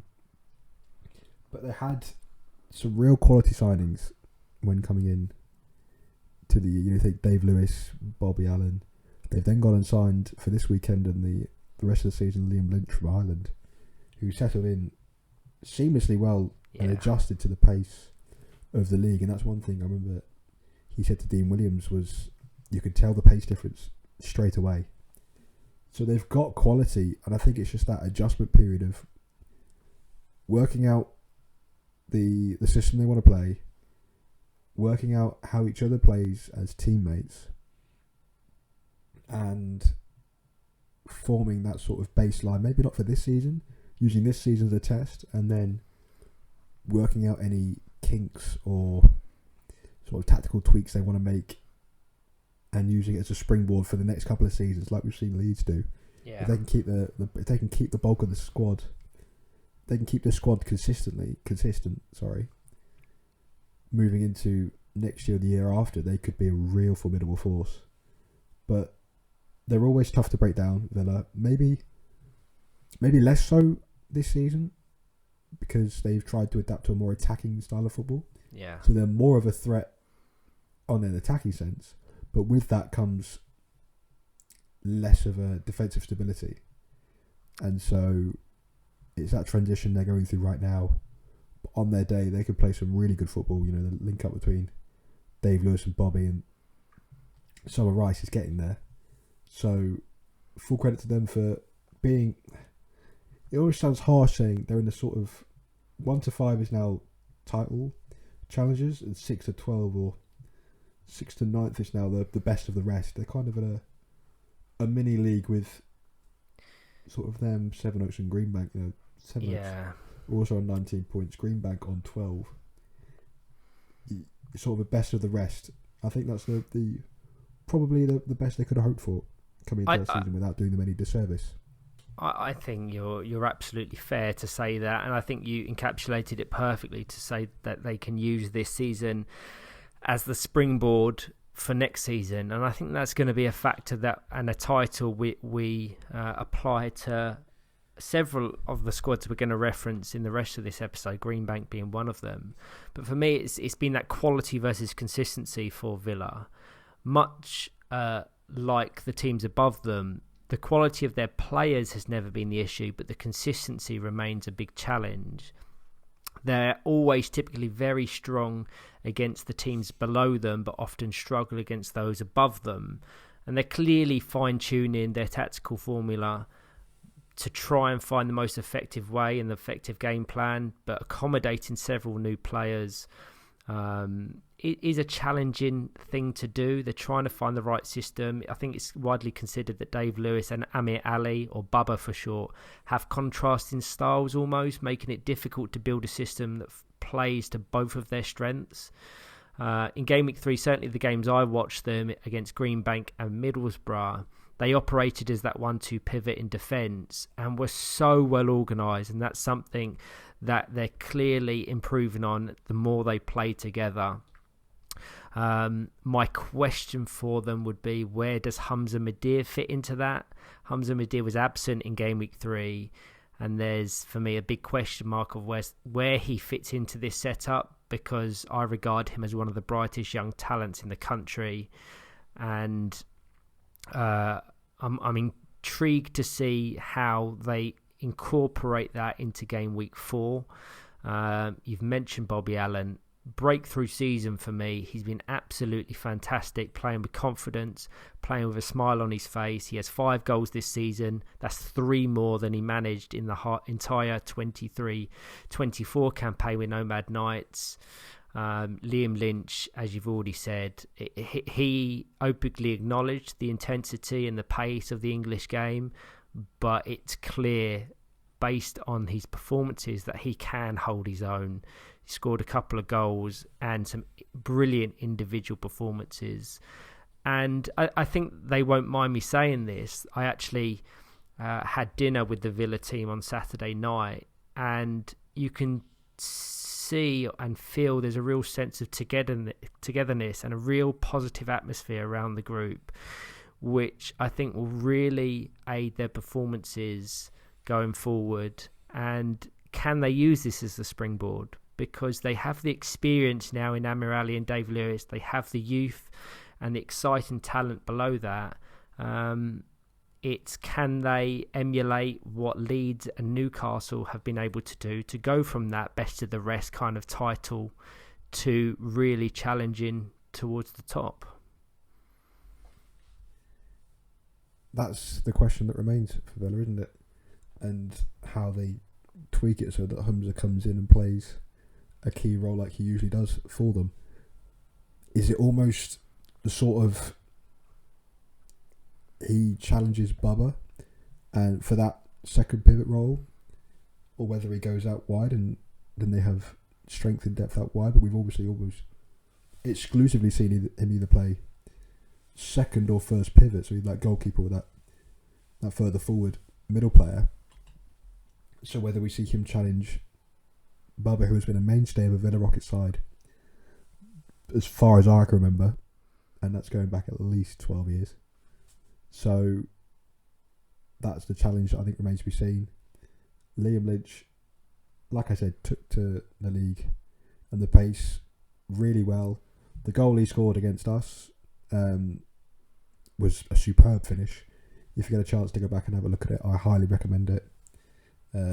Lovely 180 curled into the far corner. Really top notch finish from him, and really encouraging for Ireland. I think another Irish player coming over and playing in our league can only be good for developing them as players, but developing the Ireland team. That's not to say that everyone should come over here and learn how we play and then take it back to their country, but I think Liam and both the Donoghue brothers will state that pace difference, getting used to that, can help them when they come up against your Englands and your Frances and your Denmark, in some regard, in those major tournaments. You're absolutely fair to state that, because these Irish players naturally have had to raise their level. The English National League comes with expectation, comes with intensity, comes with a pace that they just wouldn't be used to competing in Ireland. I don't think it's unfair to say that our National League is far more developed, far more comprehensive than what has been developed in Ireland. So for them to come across the consistency of talent that we have, whether you're playing players towards the bottom of the division or the top, it's going to benefit them as a nation, because now they've got not just Sean and Thomas Donoghue, not just Liam Lynch, but Naglish Montvillas is also competing in the Championship. So several of their international squad members are testing their ability at the highest possible level. We're biased, but I don't think there's a better national league in the world. So that will massively benefit the international team come the Ep for Nations Cup in September. I was just about to mention Naglas as well, because in that time, which I suddenly remembered, yes, he of course is playing for Villa Rockets Lions and learning from Brad Bates, and if I'm not mistaken, he got a place in the team of the weekend for the championship in Gameweek 3. Correct me if I'm wrong. I might have been.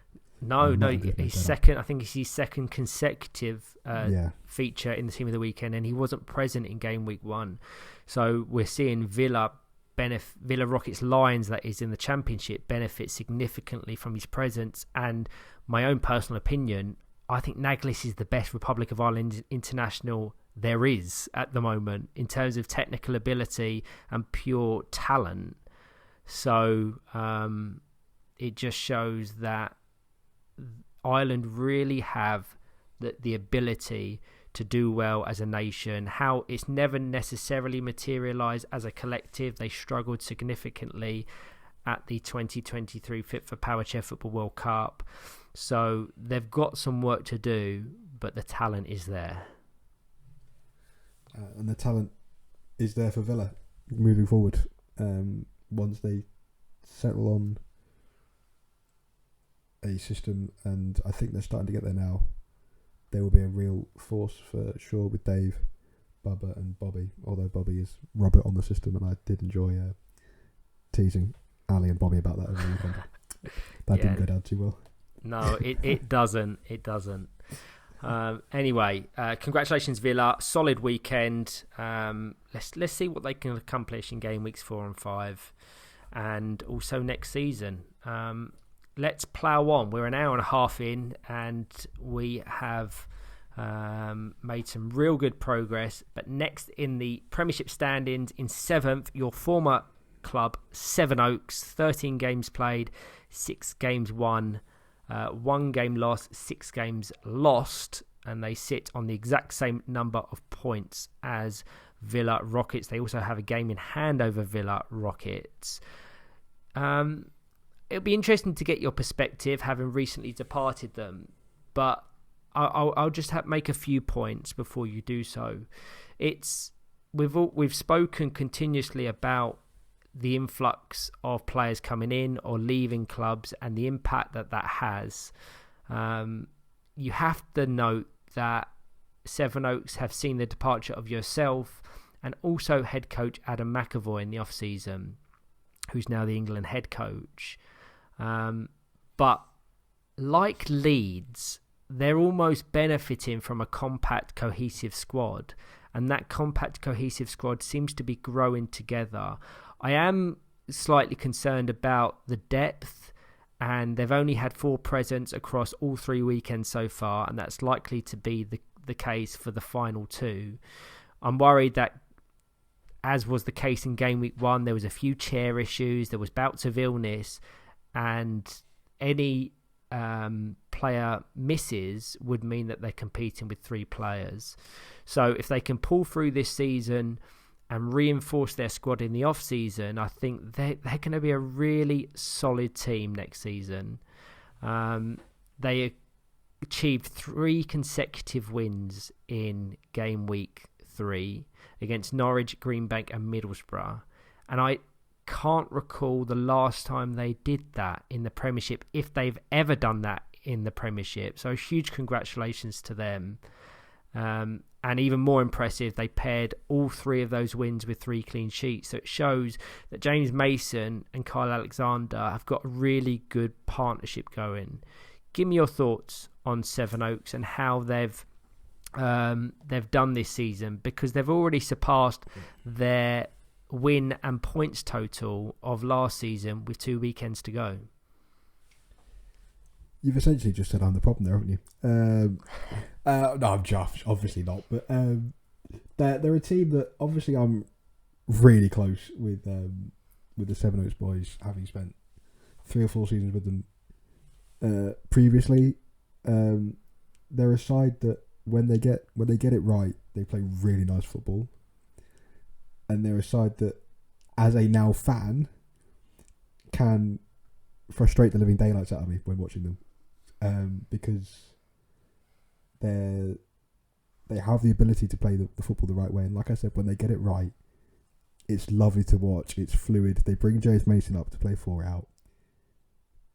It's just, they're now, like I said, they're in that battle with Villa to be the best of the rest. Like you said with Villa, they're able, and Ian Hayward, the coach, said this, they're able to beat the teams below them, but they struggle against the teams above them.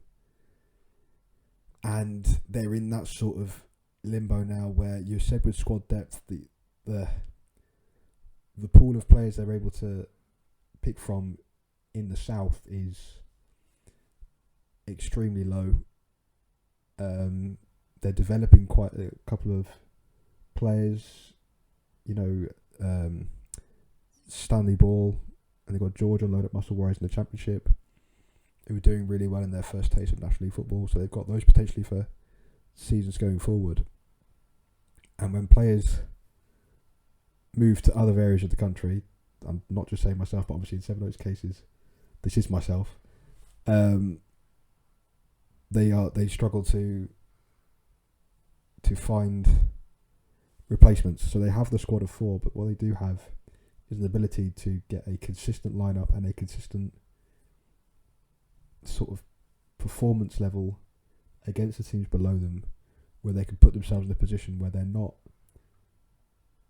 overly worried about relegation, especially this season. I think looking at the table and how it stands, they're 11 points clear of Nottinghamshire, who are currently in the third place playoff spot, with the game in hand. And so it would take a bit of a sort of collapse. So I think they can safely rule themselves out of relegation, but their next step is to look above them and go, well, how can we develop to a point where we are moving forward to challenge up towards 5th, 4th? How can we match, the Aspires, the Newcastles? How can we join that group of teams who are pushing for sort of outsiders of title challenge? Yeah, I think I've worked it out that in terms of the 10th place playoff position, across the last 5 or 6 seasons, on average you've needed between 14 and 16 points to ensure you're clear of that playoff position. So based on their 19-point accumulation, you have to say that they're well clear of any threat of not just relegation, but that playoff position as well, which teams dread being a part of, certainly if you're the Premiership part of that fixture. And that wasn't necessarily the case last season. I know game weeks 4 and 5, there was still some uncertainty. There was still a lack of cohesion that meant that there was still some thoughts that they would be drawn into that placement. But they're clearly progressing and they've clearly got better from last season. And the points tally shows that. Then their 19 points accrued across the 22 games last season secured them an 8th place finish. So you have to say that with a few more wins, the goal probably for them is to be the top of the second pack. So if we're considering West Brom down to Aspire as the title contenders, if Sevenoaks can aim for that 6th position, and a win or even a draw in their game in hand over Villa would take them over them, I think they'd be really happy with that. They are low scoring but effective. I think with only 9 goals in their 13 games, it's clear that when Sevenoaks win, it's typically by a 1-goal margin. I think bar the exception of one game this weekend against Greenbank. Was it Greenbank? Someone that it's typically a 1-goal margin in which they see themselves get secure. Yeah, sorry. And I did watch all of their games, I believe, this weekend and commentated them. And no, bar the Norwich game, the Newcastle defeat was probably to be expected. Newcastle, as we've already referenced, are just simply sensational, playing some of the best football they ever have as a club in the National League. And then it was a favourable fixture list. They capitalised on Greenbank having several key players missing.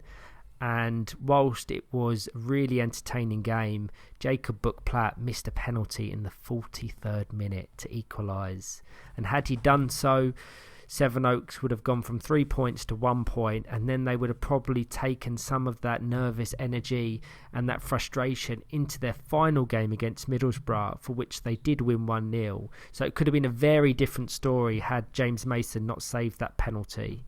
But 3 consecutive wins, fantastic. And I'm sure they will correct me, but I don't recall them ever being able to accomplish that in the Premiership division. So congratulations to them on that. I'm really impressed with Harry Bestwick and Miles Miller. They played some fantastic football.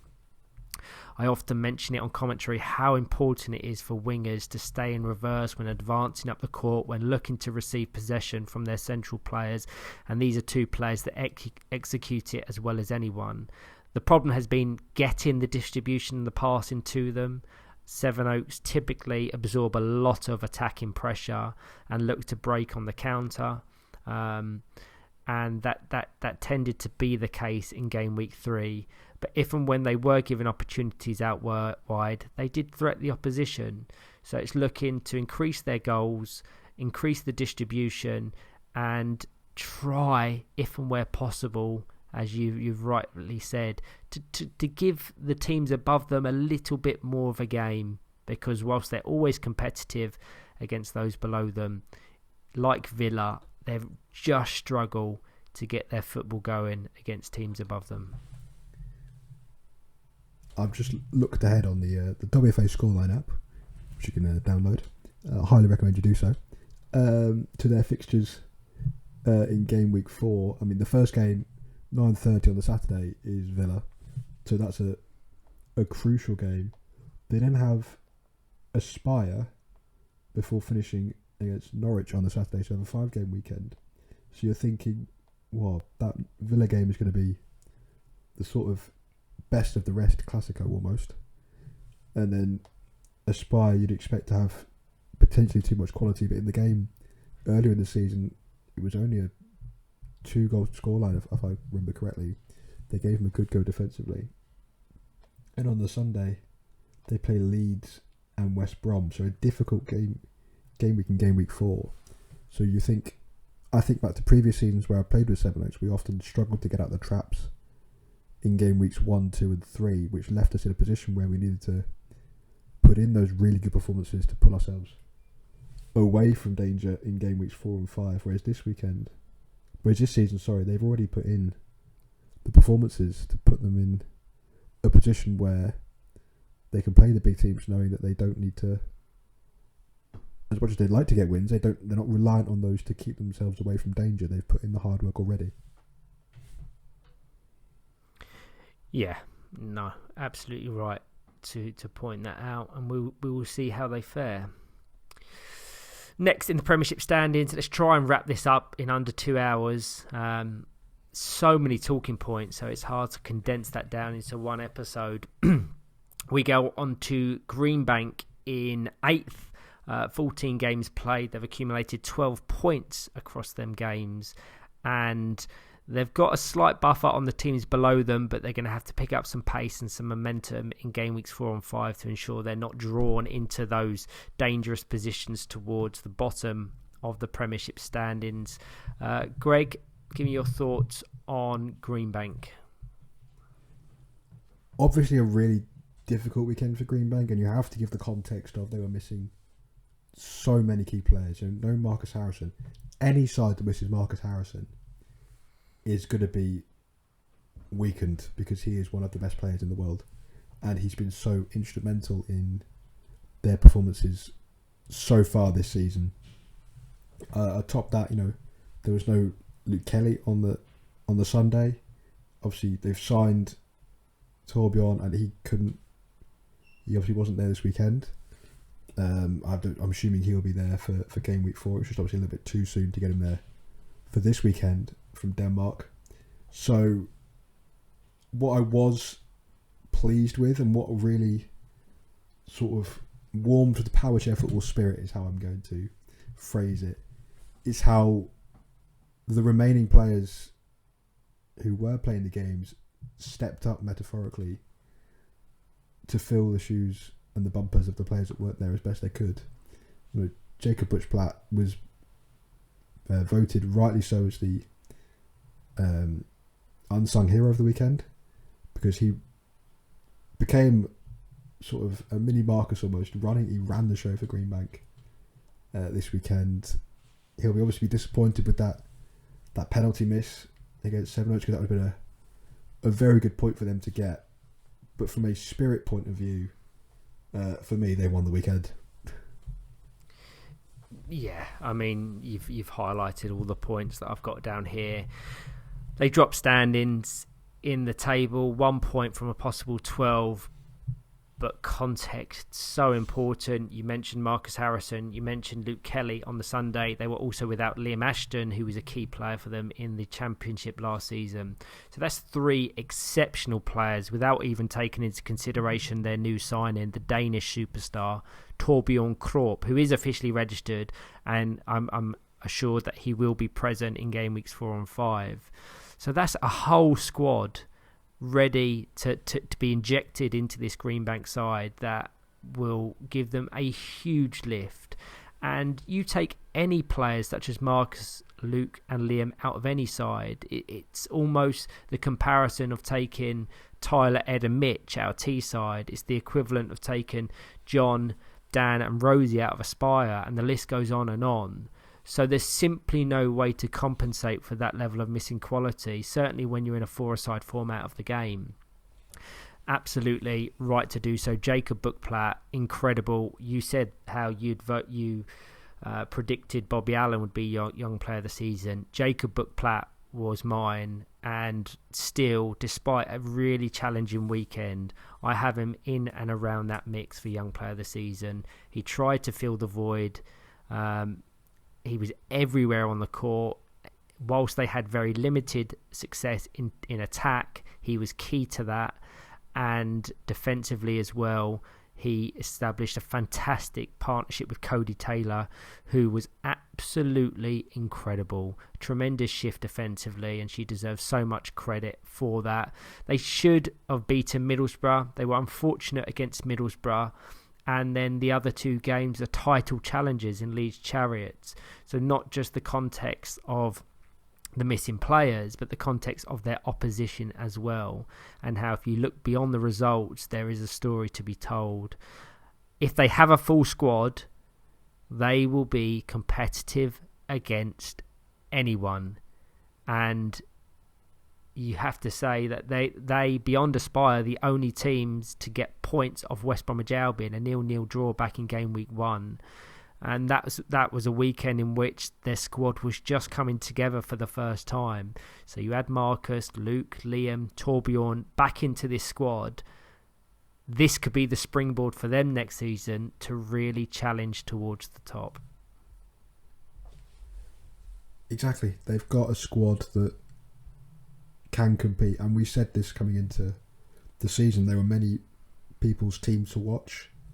You know, often it's really rare you have a team that gets promoted from the Championship and then immediately goes into a list of teams that could compete towards the top end of the Premiership straight away. This season that was Greenbank. Everyone said the signings they've made, they will be there and they will cause problems for anyone, like you said, and they have done.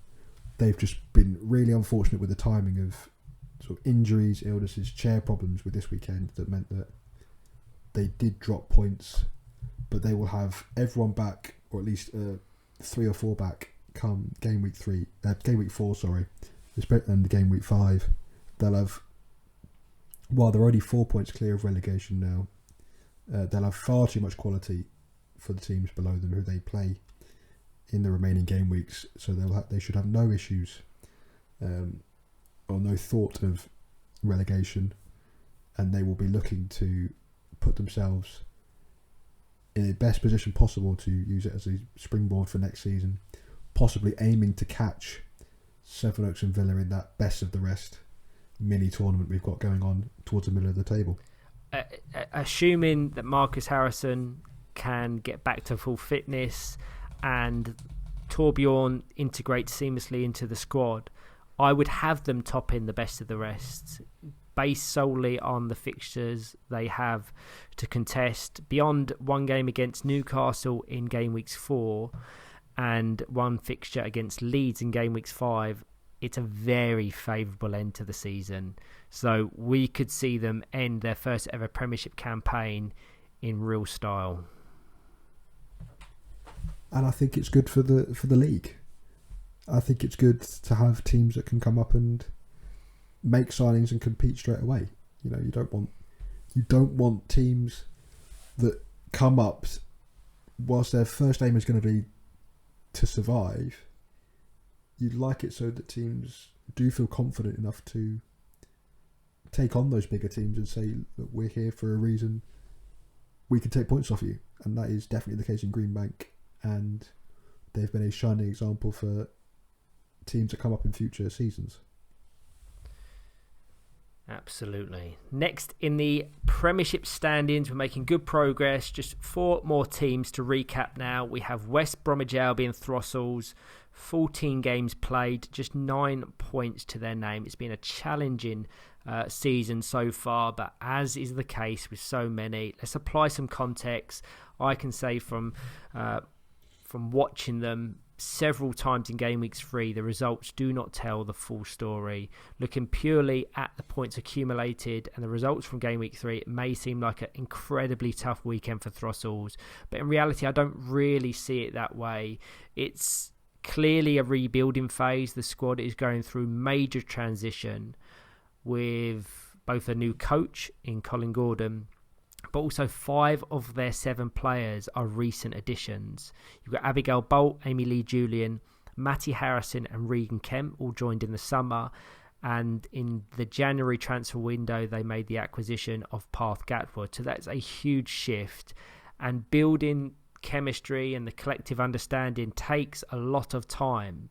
Not just because it's 7 new players or 7 players learning each other's games and positions. It's also adopting some very intensive coaching strategies from Colin Gordon. You'll know, you've played under him at international level. It will be pretty alien to these players to begin with, but in time they could really benefit from the guidance and the experience of one of the leading coaches anywhere worldwide. And I think that was the pull behind joining the Throstles project for many of the players, was the ability to be coached by Colin, playing a system that is attacking and encompasses a lot of what England do on an international level, but also knowing that if you produce and play really well, they've seen the opportunities given to players in Throstles to join the first team, West Brom, should they do well and should a space open up. So from a player point of view, it was obviously an exciting project to join, and their weekend in game week 3 can be split over the 2 days. So on the Saturday they played Nottinghamshire and Middlesbrough, 2 teams in and around them at the bottom of the table, and only picked up 2 points with a draw in each. And you'd think that would be slightly disappointing from their point of view. I will say that Nottingham game, which I had the pleasure of commentating, it lulled up until the 39th minute. It was a game that seemed like it was petering to a 0-0. And then Nottinghamshire took the lead out of nowhere, really. I think there were some claims that Amy Lee Julian's chair stopped working during the goal. Obviously, Icon commentary was other end of the court, as you've already mentioned, courtside at the Lee Westwood Sports Centre. And I thought that Nottinghamshire had stolen 3 points. And then Abby Bolt produced a really good finish from a free kick just 30 seconds later to snatch a point back for Throstles. So while the points would have been disappointing, the resilience to come back and make sure they didn't lose that game at least would have been promising. And then on the Sunday they played Teesside, Aspire, and West Brom, 3 of the top 5, and especially against us, they were compact. We struggled to break them down. Regan Kemp is especially an extremely good goalkeeper at this level, and not afraid to play the full route system that Colin wants. I can see him flourishing already under Colin's guidance. It was 3-0 against Aspire, and then I think it was the last game syndrome, especially a rare, as I already mentioned, 4:15 game on a Sunday with a 5-game weekend. It's not often we have teams playing 3 games on a Sunday, that led to West Brom putting 6 past them. But those Sunday performances in the while they may have not got any points, the defensive resilience is something they can definitely take forward into game weeks 4 and 5. Yeah, you highlight some brilliant points. It's, for me, defensively they were really well organised. You've cited the difficulty in the opposition they face, and with the exception of that final game against West Brom, which when you're playing a 5-game weekend, it's tough in itself, but when you've got to maintain concentration until 5:30 almost on Sunday evening, is really difficult. So that you saw the concentration just lapse, and they suffered that 6-0 defeat. But commentating their game against Teesside, whilst Teesside came out the traps flying, they settled as a defensive unit, and they limited the damage, which you have to give them credit for. You've said about Regan Kemp in goal. What's interesting is Colin Gordon's tactics and his experimental lineup, in that every game I commentated on, he split the match into 2 halves and can completely change the outfield players at half time. The only constant was Regan Kemp. So with those changes, remarkably, there wasn't that dip in performance levels. Whether Regan Kemp was pairing with Amy Lee Julian or Jonathan Davis, they had a really good partnership, which helped them. My biggest issue is probably the defence and an attack aren't connecting effectively. There's clear talent in the wide areas, but the service to those players was severely limited. If they can work on breaking the opposition press and linking their play more fluidly, I think they could be a real threat, because it's widely acknowledged and mentioned in and around the Lee Westwood Sports Centre, when they get their passing going, they produce some really good patterns, and it's just about focusing on that end product that has probably seen them struggle ever so slightly. But Regan Kemp, excellent. Amy Lee Julian and Jonathan Davis operating centrally were both great. And now it's when they need to take the learnings from game weeks 1, 2 and 3 forward, because they are just 1 point away from safety. And game weeks 4 and 5 are huge. They need to put in some big performances if they're going to secure their place in the Premiership next season. Added to that, they've got an inferior goal difference to both Nottingham and Middlesbrough below them. So it could be a real fight for survival. They're going to have to pick up some points, and they're going to have to pick up some wins. But looking at the fixture list, as is the case for any team in the division, it looks tough. Yeah, apologies. Also, it wasn't Aspire they played, it was Newcastle. So I'm going to correct myself there, because I've just double checked. But again, Newcastle, like Aspire, a team of the top 5, and a team that can score goals for fun. So the 3-0 scoreline was nothing to be shirked at. You've mentioned it there. It was our game, as you said, Teesside, they swapped in the entire outfield, and that's rare you see that. But the levels didn't dip as much, and they didn't dip at all, really. We still struggled to break them down. John O'Davis, I thought, came in and was solid. I've been really impressed with Amy Lee Julian. I know you touted her as one of the signings of the season back in the predictions podcast. I think she's shown real ability to play the passes that Colin wanted to play as that first pivot. I think the next step is, and I heard Colin say a couple of times in our game against Brussels, is recognising that she has Regan behind her, and she can let passes go through to Regan to switch them more than she did at Dudley the previous couple of years. So I've been really impressed. I think they've got enough about them to grind out points and results to stay up. And if they did fall into the playoff, I would suggest that they have too much quality to go down. They just need to go about doing their job professionally and making sure that they don't have any slip-ups. That's my prediction there, so put my money where my mouth is. I think the perfect way to kind of explain that is to go straight onto Nottinghamshire and Middlesbrough for that matter, because at the moment, based on the current standings and based on player availability for Greenbank, you'd say they're going to be clear of the pack once they integrate them players back into the squad. So automatic relegation and or the 10th place playoff position is probably going to be one of Throssell's, Nottinghamshire or Middlesbrough. You would say Norwich will struggle to accumulate enough points in the final 2 weekends to claw their way to safety, but never say never.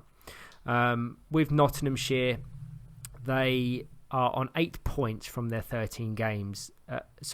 8 points from their 14 games. And survival is still in reach. It's incredibly tight. They've got a really tough fixture list ahead, as is the case for anyone in and around the bottom of the division, because you're typically looking up. And while anything is possible, the only realistic opportunities for them to acquire points is probably against Greenbank, Norwich and Middlesbrough. And that could be incredibly harsh of me to just say that, because they do have some tough opponents.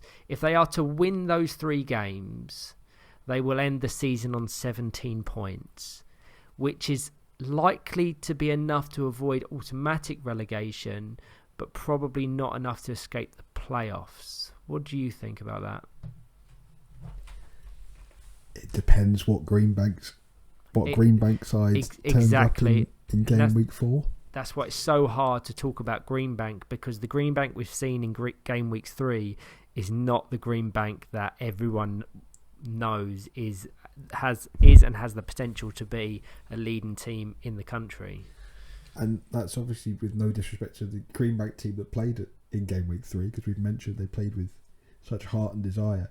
But we've also said that any team that misses the quality of Marcus Harrison is going to be weaker, and so the game is a easier game for those teams playing Greenbank without Marcus than it is with Marcus. So if Marcus Harrison or Thorbjorn, I'm assuming will be there, as you said, in game week 4, are there in game week 4, then Nottinghamshire have a much, much more difficult task ahead of them with that game. If you take them off, take that 3 points off, that puts them on 14. Is 14 points going to be enough to avoid automatic? I would suggest so, looking at fixtures and teams around the bottom, but it would definitely put them in the playoff. And it's whether they have enough about them to survive any potential playoff game. Of course, for those who aren't aware, the team that finishes third bottom in the Premiership will play the team that finishes third top in the Championship in a one-off playoff game. What I will say for Nottingham is they played with Sean Donoghue in goal, Sam Langley in the middle, with Adam Langley and Matt Hadfield playing out wide, and they looked a threat going forward. They were trying to pass it around much better than I'm used to seeing from Nottinghamshire, and I mean that with no disrespect intended. They had good shape and good passing lanes between them, and when they got the passing off, they looked quite good. In Matt Hadfield, especially out on the wing, whereas we've seen him in goal, that's where we're used to seeing him. Was good with front bumpers. He scored a couple of goals, and it was important for them to get that win against Norwich and to score a few goals, get their confidence up, because they would have been bitterly disappointed as already mentioned, with having taken the lead against Throssell's, another team around them, with just 30 seconds left on the clock, to only come out of that game then with a point could be crucial come the end of the season, given that would have leapt them above Throssell's in the table. It was a complete switch up against Norwich, wasn't it? I don't recall the last time ever seeing Matthew Hadfield operating as attacking wide player. He is brilliant, and he's showing his versatility with his attacking contributions as well. There is a lot of positives to take from Game Week 3. 4 points is not a bad return when you consider they face West Brom, Newcastle and Villa. Their points come via that 1-1 draw with Throssell's and the convincing 4-1 win over Norwich. The performance versus Newcastle is far better than the scoreline suggests. Commentating on their 4-1 loss, on paper looks incredibly one-sided, but that wasn't the reality. Certainly from what I was watching, they were really competitive in the first half and became the first team in 10 to score against Lee Armstrong. It was a historic goal for Sean Donoghue, so huge congratulations to him. He's now off the mark, which also means every Republic of Ireland international in the National League has now scored a goal this season. Thomas Donoghue, Sean Donoghue, Liam Lynch and Naglish Montvillas. And I wonder, with that experimentation and using Matthew Hadfield out goal and Sean Donoghue shifting backwards, is it a little bit too late? So seeing how exciting it was in Game Week 3, could they have applied or experimented with this positioning earlier in the season? Because they've got all of the ground to make up now. And if you're referencing the standings, Middlesbrough below them, locked on the exact same number of points, have a game in hand. And if they pick up so much as a draw in that one, they would leapfrog them. And you would probably say Middlesbrough have a relatively kinder fixture list to finish off the season. So if Nottinghamshire or Throssell's for that matter are going to be drawn away from the danger spots, they're going to have to start producing results very soon. Yeah, I've looked at the fixtures. Arguably, Throssell's have the toughest fixture list out of the teams remaining in the relegation fight. You know, Game Week 4 they play probably a rejuvenated Greenbank, Leeds, Aspire and Villa. And then going into Game Week 5, Sevenoaks and Middlesbrough on the Saturday produce opportunities to get points. But then they face us at Teesside and then Newcastle on the Sunday.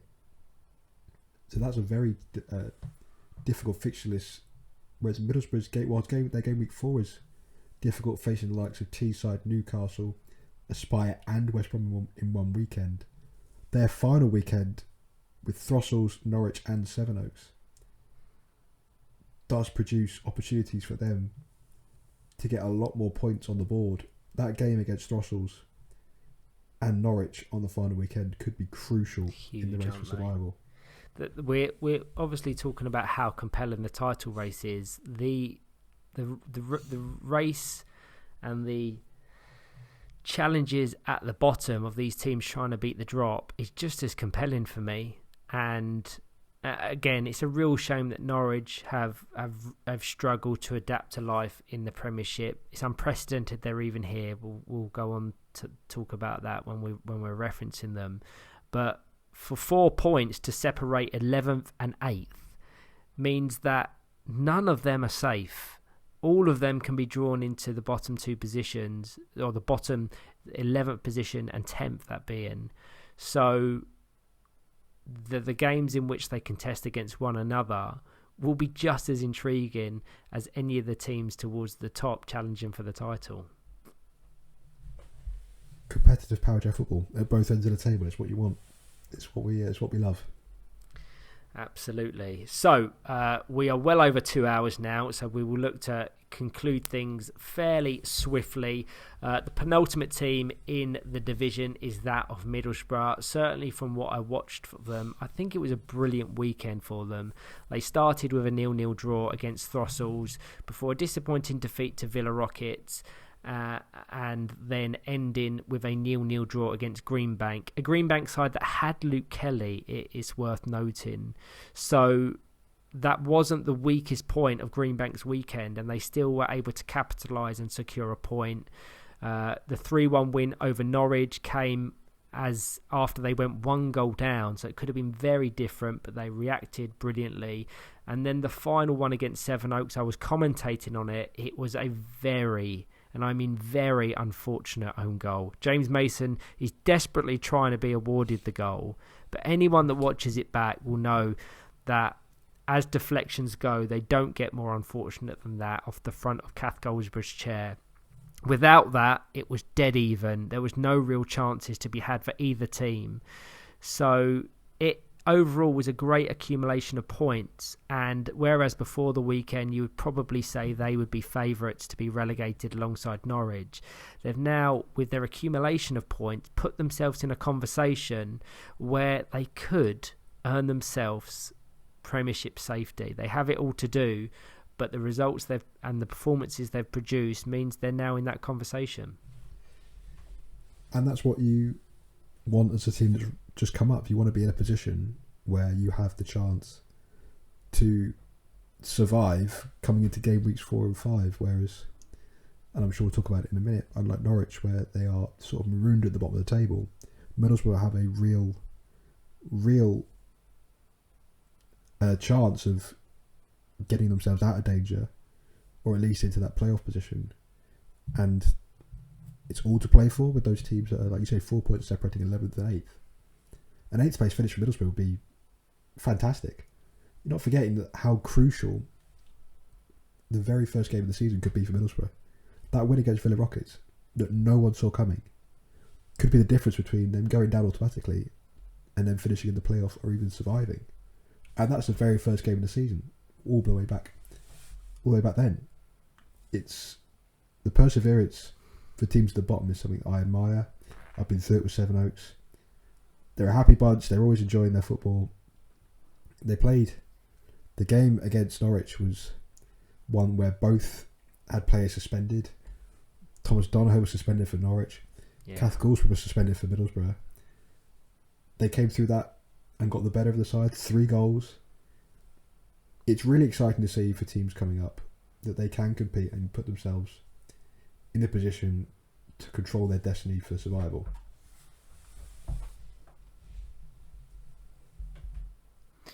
No, you're absolutely right to highlight that, and I'm cheering on Middlesbrough. I think that they've shocked a lot of people, and I mean that in the best sense of the word. As is the case with any form of football, those that are promoted up from the division below would be regarded as favourites to be relegated.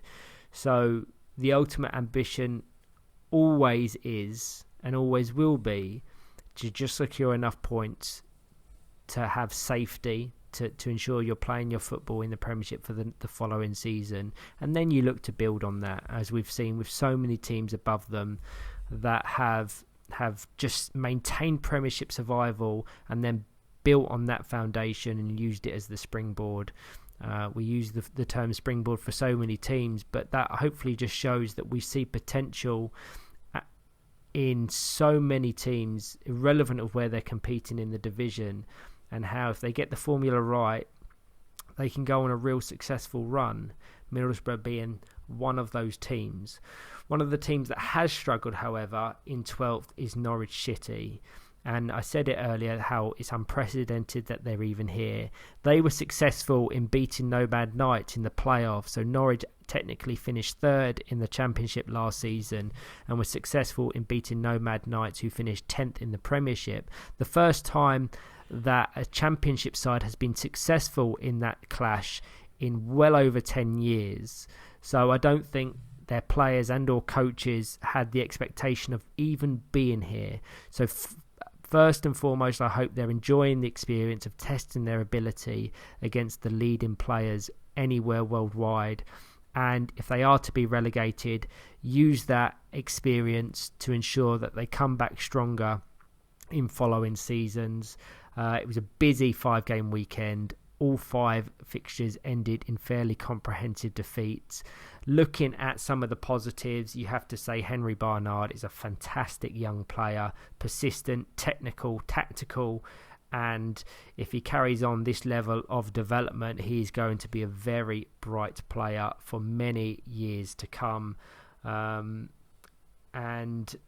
Thomas Donoghue, while he was unfortunate to receive that red card against Sevenoaks, and it was a really unfortunate red card. There's a lot of contention currently around the ruling about a player leaving the court to prevent a clear goal scoring opportunity, how it results in both a red card and a penalty, how it's almost double jeopardy, and how you're so locked into the action and focused on the ball that sometimes you can disregard your placement on the court. So it certainly wasn't intentional, but it was unfortunate nonetheless, and Sevenoaks capitalised, scoring the penalty, putting the game to bed. But before that, Norwich were competitive, so it shows that they can really give their opposition a game. It's just a few other circumstances which has gone against them, and they haven't had luck on their side, it's worth saying. No, and of course it's not impossible for Thomas Donoghue to consistently train with Norwich because he's in Ireland, and the journey would be incredibly difficult every week or every other week, let alone expensive getting the ferry. So chemistry wise, it obviously is difficult. I love the perseverance. They've got a mix of experience and youth. You know, Mike Coleman's a very experienced player, and you already mentioned Henry Barnard, the youngest player in the division, playing Powerchair Football at the age of 11 in the Premiership is something that's often is very unheard of, and he's been the shining spark for them in games that they've unfortunately not been close in a lot of the time. I just hope that they can use the experience, as you said, enjoy the next couple of game weeks, try and get as many points on the board as they can, but use the experience, learn from it, take it into next season, whichever division you're in, and make sure that you become the best team you can out of the experience of being in the Premiership. That's all you can hope for. That's what you want. If your first goal of survival isn't successful, right, how many lessons can we take? How can we develop this? How can we make sure that the experience of being in the Premiership for a season best serves our club? So, like I said, they've got the bright spot in Henry Barnard. The same goes for Middlesbrough. I've been, not to harp back a point, but really impressed with James Found in goal. I think he's been superb, and one that wants to play 4 out. And I bet that's just something I wanted to pigeonhole in there, is how good and understated he's been, I think, this season. He's a very good goalkeeper at that.